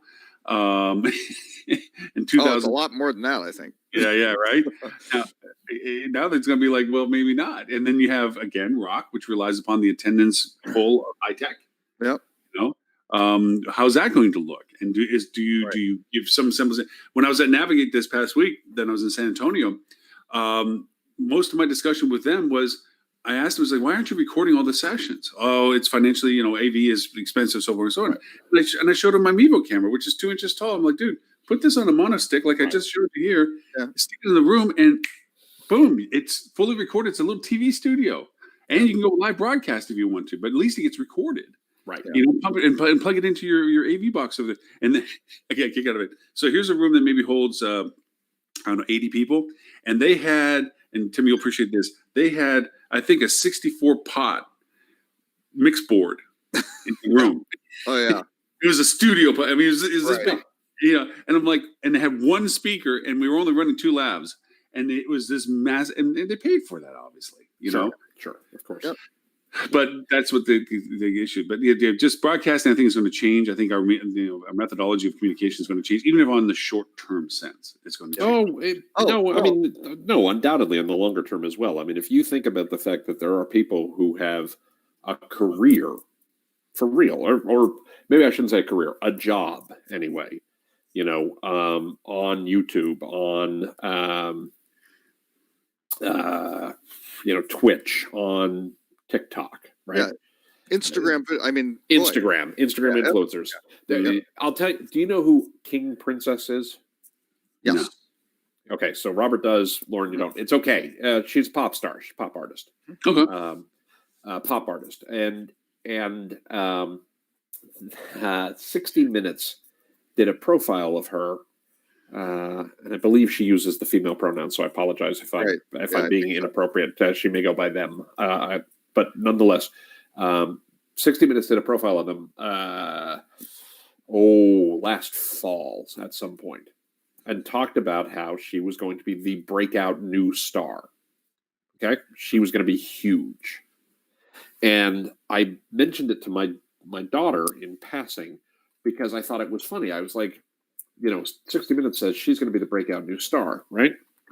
And my daughter laughed hysterically because she said, folks, where have you been? Yeah. She's not the breakout. She's not going to be the breakout new star. I'm looking at her YouTube channel. Oh, sorry. I don't know if you could hear that, but I could hear it. She has 275,000 subscribers on YouTube, has had for years. Yeah. Her videos, let's see, music, let's see, can I sort these by most popular? Yep, I sure can. Sort by most popular. From 2 years ago, one of her videos has 11 million views. Another one has 6 million. Another one has 4 million. Another one has 3.3 million. Wow. Another one has 2.2 million. Meanwhile, 60 Minutes, the media choice of old people, let's be fair, right, is going, well, wait, there's this cool kid who someday is going to be a star. And my daughter's reaction was, these people are out of their minds. She is a star. She's not going to be a star. She's an enormous star. I'm sorry? Is that Ed Sullivan and the Beatles? Yeah, right. Exactly. She doesn't have a video that doesn't have 1 million views, right? She is a big star, and has been a big star. I used to do a bit in a talk. I haven't done it in a while, but I used to do a bit in a talk when I was a kid. When we were kids, when I was a kid, you guys were middle aged. Sorry, that one left a mark. Sorry.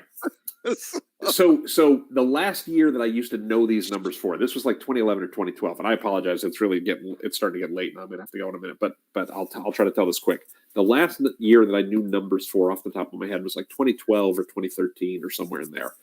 So this is 6 or 7 years out of date right now. The number one highest rated regularly scheduled broadcast on television, right, was The Big Bang Theory. Right. Okay. Yeah. And the highest rated regularly scheduled television broadcast of the year was the season finale of American Idol. Right. Okay. All right. The Big Bang Theory would not have cracked the top 20 in 1983. 30 years long earlier, exactly. in terms of its ratings.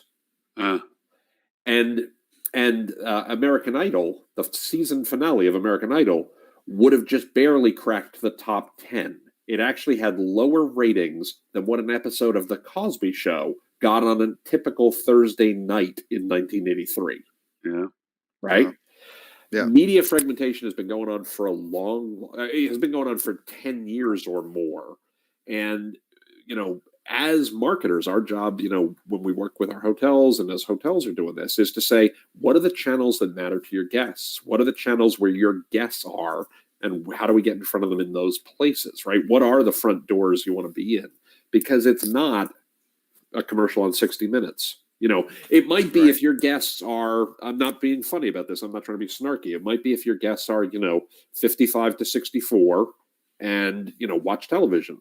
But if your guests are 25 to 34 and that's where you're going the wrong place. Completely and utterly, Well, and actually, I'm looking at last year's numbers. The average kind of Big Bang Theory, probably around, and NCIS, even Game of Thrones, Young Sheldon, all those, 15 to 17 million viewers. Something like that. Which is a huge number. That's a big number. That's a huge number to get every Tuesday night or whatever. Right. That is not a small number. Let's be fair. Right. Okay. Yeah, but like you said, we're talking about the fact that what did the Cosby Show get in 1983? Yeah, exactly. Right? Yeah. It got literally like 25 or 30 million. Right, I'm sure. Marketing used to be easy. This actually was where I used to go with this part of the talk. Marketing used to be easy. It was really easy in the 80s, right? Just buy a commercial on The Cosby Show, just buy a commercial on MASH, just buy a commercial on whatever, and you can be fairly comfortable. A healthy chunk of the American population will see it. Yeah. It was even easier. It was easy. It took a lot of damn money. Yeah. Yeah. Right? It took a lot of damn money, but if you had the money, it was a piece of cake. Right. Yeah. If you go back 30 years before that to Ed Sullivan, there's a reason why people remember, before I was born, but there's a reason why people remember the Beatles on Ed Sullivan, because literally it was the only thing on. Yeah. The Ed Sullivan share, so the percentage of TVs that were turned to that show at that time at a given period every week. Robert, do you know this? Correct me if I'm wrong here. It was north. I saw it. It was north of 50. Oh, yeah. Right? Meaning half the TVs that were on were watching the Ed Sullivan Show. Oh, yeah. Yep. And it wasn't because the Beatles were on. It's because you had two channels. It was either you were watching Ed Sullivan or you were watching not Ed Sullivan. There weren't CBS. There was CBS, ABC, NBC, PBS, and maybe a local station. When Ed Sullivan was on, you didn't have ABC. ABC didn't exist yet, did it? Oh yeah, it did. Yeah. Did it by that point? Okay. All right. But the only limitation back then was the fact of whether the house had a TV. There was still the saturation of the medium. And we watched it on a black and white television. Sure, With, you were mentioning the rabbit ears. That's what we had. You had to go, little tune the channel. And, my wife, who I'd like to point out is very young, I want to be very clear about this, grew up in a very small town in the middle of Illinois, right? A very, very small town, halfway between Chicago and St. Louis. Have they put a statue in yet? They have, actually. It's funny. We're going to the unveiling next week. Oh, very nice. Yeah. And when she was a kid, they had two channels because they were so far from Chicago and so far from St. Louis that all they could get were the two channels that were in Springfield, Illinois. Right. Right. One of both of which were networks, so they had, I think, NBC and CBS, but she couldn't get ABC, or she had ABC, but she didn't have CBS or whatever. Right. But the point being that that's not that long ago. It's not last week, obviously, but I mean, it's but it's not that long ago. It's true. It's very true. If and now they're basically an endless number of channels. You were saying about cord cutting, right? Yeah. So we've gotten a little nuts because.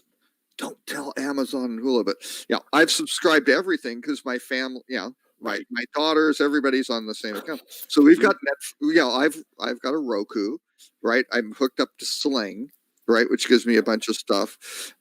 We've got a Tableau that gets all the HD stuff, just over the air, which is great, right? So that plus we've got Amazon, Hulu, Disney Plus. I mean, go down we can't remember, HBO, Showtime. Yeah, it's just like we've got.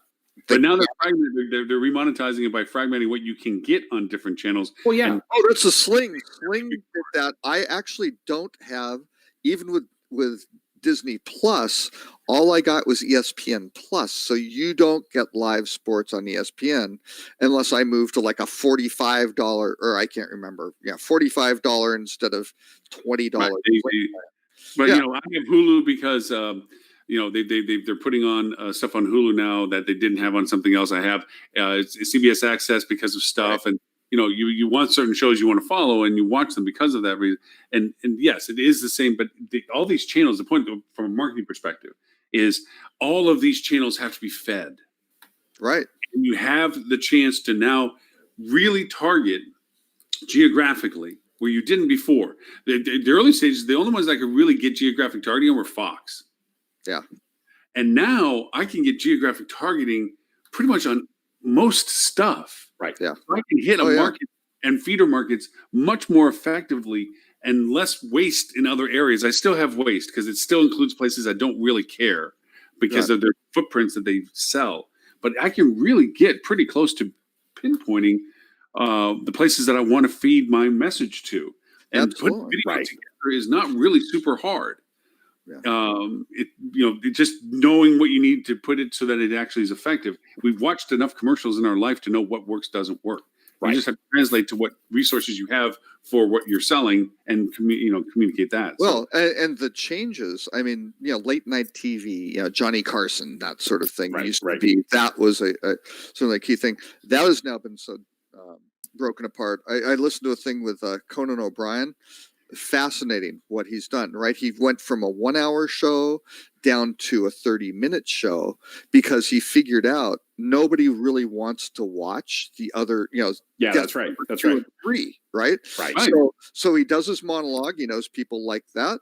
They know that, the A guest, and that's what he does. So he's down to 30 minutes. He does his podcasts, and then he basically has the thing, cut up so he can publish it all on YouTube. Yeah. And that's where most of his viewership is coming from, right? As opposed to regular. I think I don't know if he's on TBS or whatever, but TBS, yeah. Yeah. Yeah. So anyway, totally different business. I mean, Tim's been doing that for years with his podcast. Yeah. You hit your hard point, you go through what you want to make with your hard point, and you say, hey, look at the clock on the wall, blah, blah, gotta go. Bye. Well, I learned this lesson years ago, and I'm going to bring this back to Robert and the influencers for a second, because the first place this ever occurred to me, and somebody pointed it out. We were having a discussion, a friend of mine and I, about Dancing with the Stars. This was in something I wrote, and I never published it. So it's, I'm going to read a somewhat lengthy excerpt, and I apologize. It's not super long. It's a paragraph, right? But we were talking about Dancing with the Stars, the television show. Now, this goes back a few years ago, so some of these people are going to sound like I'm talking about the Dark Ages. One of my wife's favorite shows. Right. So Dancing with the Stars.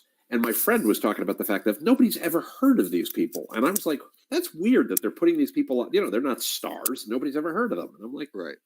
Well, they started with stars, and then it's like, oh, we need more than 2 seasons. No. That's not the reason, though.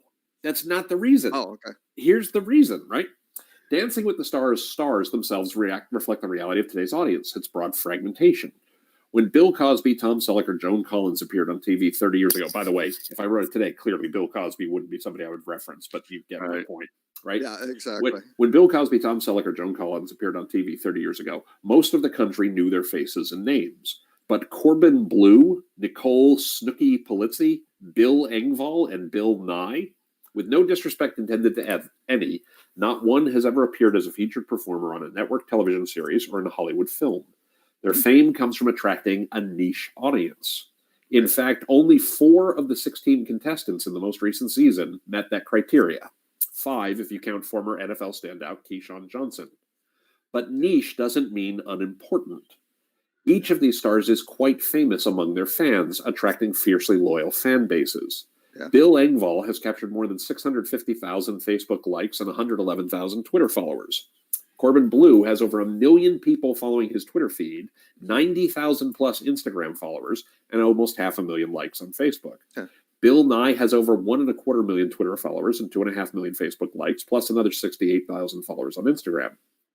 And Snooki, despite being just something short of a national punchline during her time on MTV's The Jersey Shore, has nearly 7 million followers on Twitter, 4.3 million followers on Instagram, and over 10 million likes on Facebook.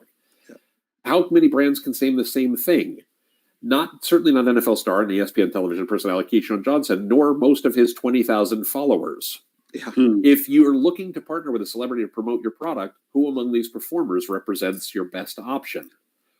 And that's why TimPeter.com, being based in New Jersey, has gone all in with his Snooki cross-sell promotion. No, but the last point here is put them all together and you have a market. Right. Put them all together and you have an audience. Yep. It's not that any one of them attracts an audience. It's that each one attracts a distinct audience. Right. And when you put them all on the same show, now you have an audience. You get a nice little mosaic there. And it's a nice connection to influencers because it's not an off-the-shelf one size fits all. It's not a. It's your and you target your influencer engagements based on the demographics you're trying to draw. Correct. Right. Yeah. Correct. And so maybe you need for your hotel. Sometimes you need a Corbin Blue. Sometimes you need a Bill Nye. Sometimes you need a Snooki. Sometimes you need a Keyshawn Johnson, depending on who you're talking to. And it's funny if you. And that's the thing Robert talks about really well in his brilliant influencer presentation for Real. Is it's not the influencer; it's their audience that matters. Yeah. You go back to the first year that Dancing with the Stars came out, and I was looking at it, and I remember commenting to Renee, it's like, my God, they're just throwing any crap on the TV that they can on this. And if you bet me $1 million at the time that they would even do the second show, I would have been like, no, that nobody's who cares? Oh, my wife loves that show because our two daughters were big into dance, right? So I would wind up watching with her. The big one was So You Think You Could Dance, right? That was actually a really interesting, creative. I think it's still on. I don't know. I think I'm not sure. 8 seasons, 2 seasons a year, every year for the last 15 years. Right. So You Think You Can Dance, that was that. And then they did the Dancing with the Stars thing, right? And it was like, oh, I don't like this one as much. But again, they changed things around. They've got a host. They've got Aaron Andrews in there and stuff like that. And they've done they did the guy from America's Home Videos is the host, who's actually a very good host. He does a good job. They've got Aaron Andrews, who's very good, and again, kind of because they have sports celebrities, things like that. That helps her. She's very well known, and they have done a master. And it's Disney, right? So they can feed a lot of their stars, and like you mentioned, Corbin Blue and things like that. They've got this big. Oh, so they've got ESPN and that, so they're actually fostering their stable of product too. So the thing's a machine. They manipulate the message, and what they do, just like you said with Conan O'Brien, he realized what were the parts that people liked, and what were the parts they didn't like. Because you're talking about going to dance, so you think you can dance and so forth. They've changed the format of that show a dozen times, probably. Oh, sure. Oh, God. All these other shows, because they're trying to find that magic mix where people truly enjoy it. There were times where they used to do all the really bad dancers to feature them, and the same thing with the American Idol stuff. They used to do the she bang, that kind of thing. Right. And now they just get to the talent, the performance, the people at the end. Well, people got exhausted of Simon Cowell ripping people apart who were like legitimately trying and were pretty good, right? And that that mean cruelty. Now, like The Voice is the same thing, right? They try to be really supporting, coach them. How can you make this person better? Give them a shot. And I think the these are all the lessons about marketing I want to get to. Is that your hotel, the idea of room and rate and location is gone. In the sense, it's always a prevalent aspect of your messaging, but it's about the people you're talking to, what they are interested in understanding and knowing about you. And to your point, Tim, the channel and the medium that they're using to get to it, and the people that are there that they're looking to expose them to it, are all the things that are a decision process for our marketing choices. Right. It's not just about whether we're putting an ad on in a newspaper or whatever. Those days are gone. The looking for the channel, looking for the message, looking for the messenger are the decisions we're looking at. Right. Well, exactly. there is some framing though about the location, right? People aren't going to stay in Oh yeah, Yeah. that still definitely matters. in but you know, Google- Parsippany if they want to be in Google's Midtown solved that. Manhattan, right? And Google's you do already have some solved price that. concern. Yeah, no, but you kind of get that framing. Then all of a sudden, the scrum is inside that. Yeah, But what I'm saying is that That Google, box. we are living in a world that we have to follow behind Google. Mhm. It's a permanent aspect of our marketing now. If you look at which mobile is internet, I'm going to push back on the word permanent. It is a crucial part of our Right. marketing now. 5 years from now, Google could be gone. true. There's a permanence to it right now about It's us having to deal with dominant. It is absolutely dominant. Tim, But Tim must be very, very bullish on federal regulation. no. What I am bullish on is Amazon and Alibaba and other folks. The Yeah. problem that Google has, and I've made this rant more than once on the show, and I feel bad because Lauren, I feel like we're cutting you off, and your point is spot on. Your point is spot on. Google is dominant right now. There is nothing in the foreseeable future that's going to knock them off. There's nothing immediate that's going to knock them off their perch today, tomorrow, next week, next month, next year. But what their biggest problem is, they have the least lock-in of Right. any company ever with that level of power. If somebody came out with a better search engine tomorrow, which would be incredibly hard to do, the switching costs for consumers to go and use Bing instead of Google or Amazon instead of Google DuckDuckGo does pretty well instead without of Google or whatever. nearly the resources. Correct. I mean, the ability of customers to move from using Google to using something else is pretty much, not like you switch like that. So that's the biggest threat to Google. It's one of the reasons that they are so dominant and they compete so aggressively and the like. It's because they know customers could leave them instantly. Well, and 38, apparently the stats I've seen, 38% of travelers would like to be able to book on Amazon. Yeah, exactly. Sure. That's a Right. big number. Exactly. So I mean, that's Google's biggest threat. But and I agree with you on that. Fine. We should assume that we should absolutely. Nobody should hear what I just said and say, "Oh, well, then screw Google. I'm not going to worry about that," because that would be a massive mistake. Let me be I real look clear. at it, it's kind of like a battlefield in the sense that you have to give up the territory that you no longer can control. And when going to your point, Robert, about location and so forth, of course, those are aspects. They're table stakes in conversation. Right. Those things are Right. there. Now, Google, where mobile centric, internet is mobile, you have to scroll past almost 8 pages of Google before you get to the first influential organic placement. Yeah. Just and depending upon your screen size, obviously. No, Results may vary. Yeah, But no argument. look at everything that they have between the map with the bubbles and the prices, Yeah. the Google Zero aspect of it, Yeah. all of those things, the hotel finder and what have you. Stop trying to do all that for yourself as much as Google's already done it for you. I'm not saying you ignore those things, but focusing that as your strategy, that you producing that in lieu of what Google's producing, you're not going to be the authority on that information. Now, I'm not saying you don't have your own maps. I'm not saying you don't have your own rates and everything. on your Well, site. but that's why. Yeah. But that's why you participate in Google My Business. Right. That's why you participate in Google Right. Meta. Right. At the end of the day, there is a key element that Google can never, ever replace, and that is you engaging with your guest. That's personally. right. The on-property experience. Well, On-property is the thing that you still have. No, I'm not saying that they can't get in there. I'm just saying that this is your strongest ability to interact. Correct. I agree completely. Absolutely. I could still be staring at my phone and Google tell me to take a left or right in the hallway. Yeah. I know, and they're trying to be that. They're That's trying exactly to be. right. I don't have to talk to anybody. I can get into my room and everything. Google will take care of everything, Right. including books and what have you. So, but amplifying your ability to communicate with your guest and creating a direct relationship with them is still the best, strongest, your own content kind of thing. But don't fight Google trying to think you're going to replace what they're doing for you. Augment it, amplify it, refer to it, use it, exploit it, but don't go over and think. That's exactly right. Well, and just quick case study here. I looked Seattle, right? Having problems with coronavirus. These hotels are probably like, what can we do for business? At this point, I did a search incognito, right? Okay, so Google does know my IP address in Texas, but the first hotel brand that came up, Marriott, second slot, second page. Thompson Hotel, 8th slot, second page. That was, that's it. Everything else was filled with OTAs, and going further down. The best way I've always found to try to use incognito is to flip on my VPN and start bouncing on cities. Oh yeah. Yeah. Yeah, but then Hyatt winds up on 4th slot on the 3rd page. Hilton winds up actually. Oh, interesting.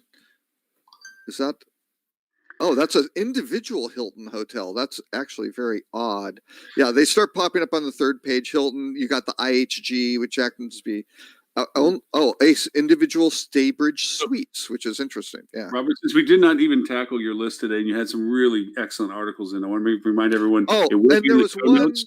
Okay, there was a subtext on the subtext on. Oh, and we forgot the pitch for it. If you want to get the Rock Cheetah I Hospitality, did it at the beginning of the update- show. I already did it at the Oh, beginning. you of the show. did? Oh, I missed. Well, we'll do it again. We need to mention it like 8 to 12 times. So. Bitly. Bit.ly/Rock Cheetah, all lowercase. Yes. Yeah. Would be, So I know And that actually, we guys, got- I really do have to Yeah. run. We've gone very long today. Well, I don't know if we've gone very long. I've gone very long today. Well, we did. We're at our 2-hour mark, and believe me, yes, we're Oh, we're not taking our own advice about knowing what people really like. the one thing, yeah. We're The one ignoring thing I all was, advice. the one thing I was going to tell Tim before he goes, because I thought he might appreciate this. I put these things together, but there were a couple of odd articles that people may have seen that it was under. Where was it? The marketing and was it marketing and strategy? No. Where was it? Oh, anyway, I had 2 of them.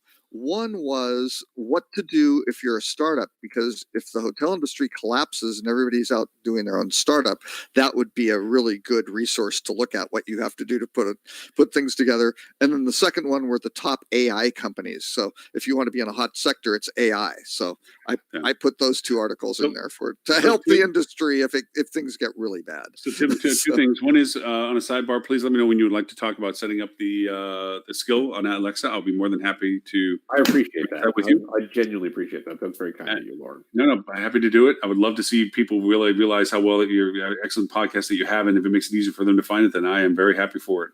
And you're going to wind up at a landing page on hospitality with the marketing that links over to Tim Peter, but that's okay. No. And Mr. Tim, if they want to know more about you and about what it is that you do and so forth, where is it they can find you, sir? Yeah, timpeter.com. That's for all that. And I am at TC Peter on Twitter. I'm usually Tim Peter on most places, but TC Peter on Twitter. And I do want to catch up with you because there's lots of questions as to I haven't talked to you in a while. So I'd love to go over and catch up with you on the sidebar somewhere and hear what's going on. Perfect. Excellent. Mr. Robert, I know we didn't do the rot row or the boop at this point. I know. And they were international ones. The boop was on the Buttigieg effect, which is Malta, which is a cool little place that nobody really knew about, but that's where his name came from. And then the rut row was I don't know if I'm pronouncing it right, the Ryongong Hotel, which is North Korea's Hotel of Doom, which still hasn't opened or anything, but apparently they do have a light show from the tallest hotel in the world and 1,300 unoccupied rooms. But anyway, that's the rut row. And like I said, this will all be in the show notes for it. But Mr. Robert, if you want to know more about Robert you, K. Cole on social media or rockcheetah.com. And for signing up for your newsletter once again, so we make it in multiples. Bit.ly, that's bit.ly/rockcheetah, all lowercase. No space. And where can they find everything about Lauren Gray? Yeah. Well, if they want to know the really good Lauren Gray, they can go to TikTok and watch Lauren Gray sing. Or Instagram, or the really popular Lauren Grays on TikTok. For me, you can find everything of this show and all previous 238 shows at hospitalitydigitalmarketing.com/live. There you'll find links to all the episodes and Mr. Robert's excellent curated list for each of the shows that he produces for us each week. And then, of course, we'll be doing our podcast this week as well, and that is Hospitality Marketing Podcast. Coincidentally, the same show number, 239.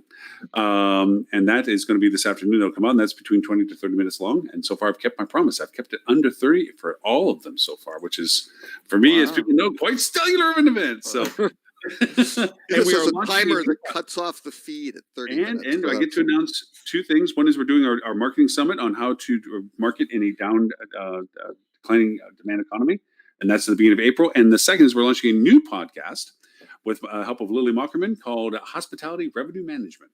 Nice. Oh. Very nice. Very cool. And guess what's going to be after that one is hospitality sales. Oh. I'm trying to get Holly forced into a time schedule with her on that. So, And we'll then have hospitality world domination. world Yes. domination. Actually, I was going to do hospitality operations because I have a great ops guy that I think can contribute to stuff. And so I'm trying to hit the pillars of our business in a way that is just pretty much specific. That's excellent. How to walk people the best possible way when the revenue management and sales and the good digital guy. marketing guys all screw up. And Robert, I'm going to be hitting you up because I thought you should do a type of hospitality data podcast. Oh, yeah, I got So, data. Mr. Jim, I'm happy to make a skill set for you, but man, you're going to have some other people in the family joining you on podcasts, hopefully. Well, that's okay. There's more the merrier, absolutely. The more the merrier. Absolutely Yep. right. There's Absolutely not right. enough talk about hospitality. But anyway, thank you everyone that has joined us on all the multiple platforms, Facebook, Twitter, YouTube, LinkedIn, all of that. And for everyone else, next week, show number 240, 11:30 a.m. Eastern time. We hope to join you there. If you want to sign up for registration, go to bit.ly/HDM show 240 and sign up for next week's show. With that in mind, gentlemen, thank you all so very much. And we will see you hopefully next week. Cheers. Bye. Bye now. We aren't on TikTok yet.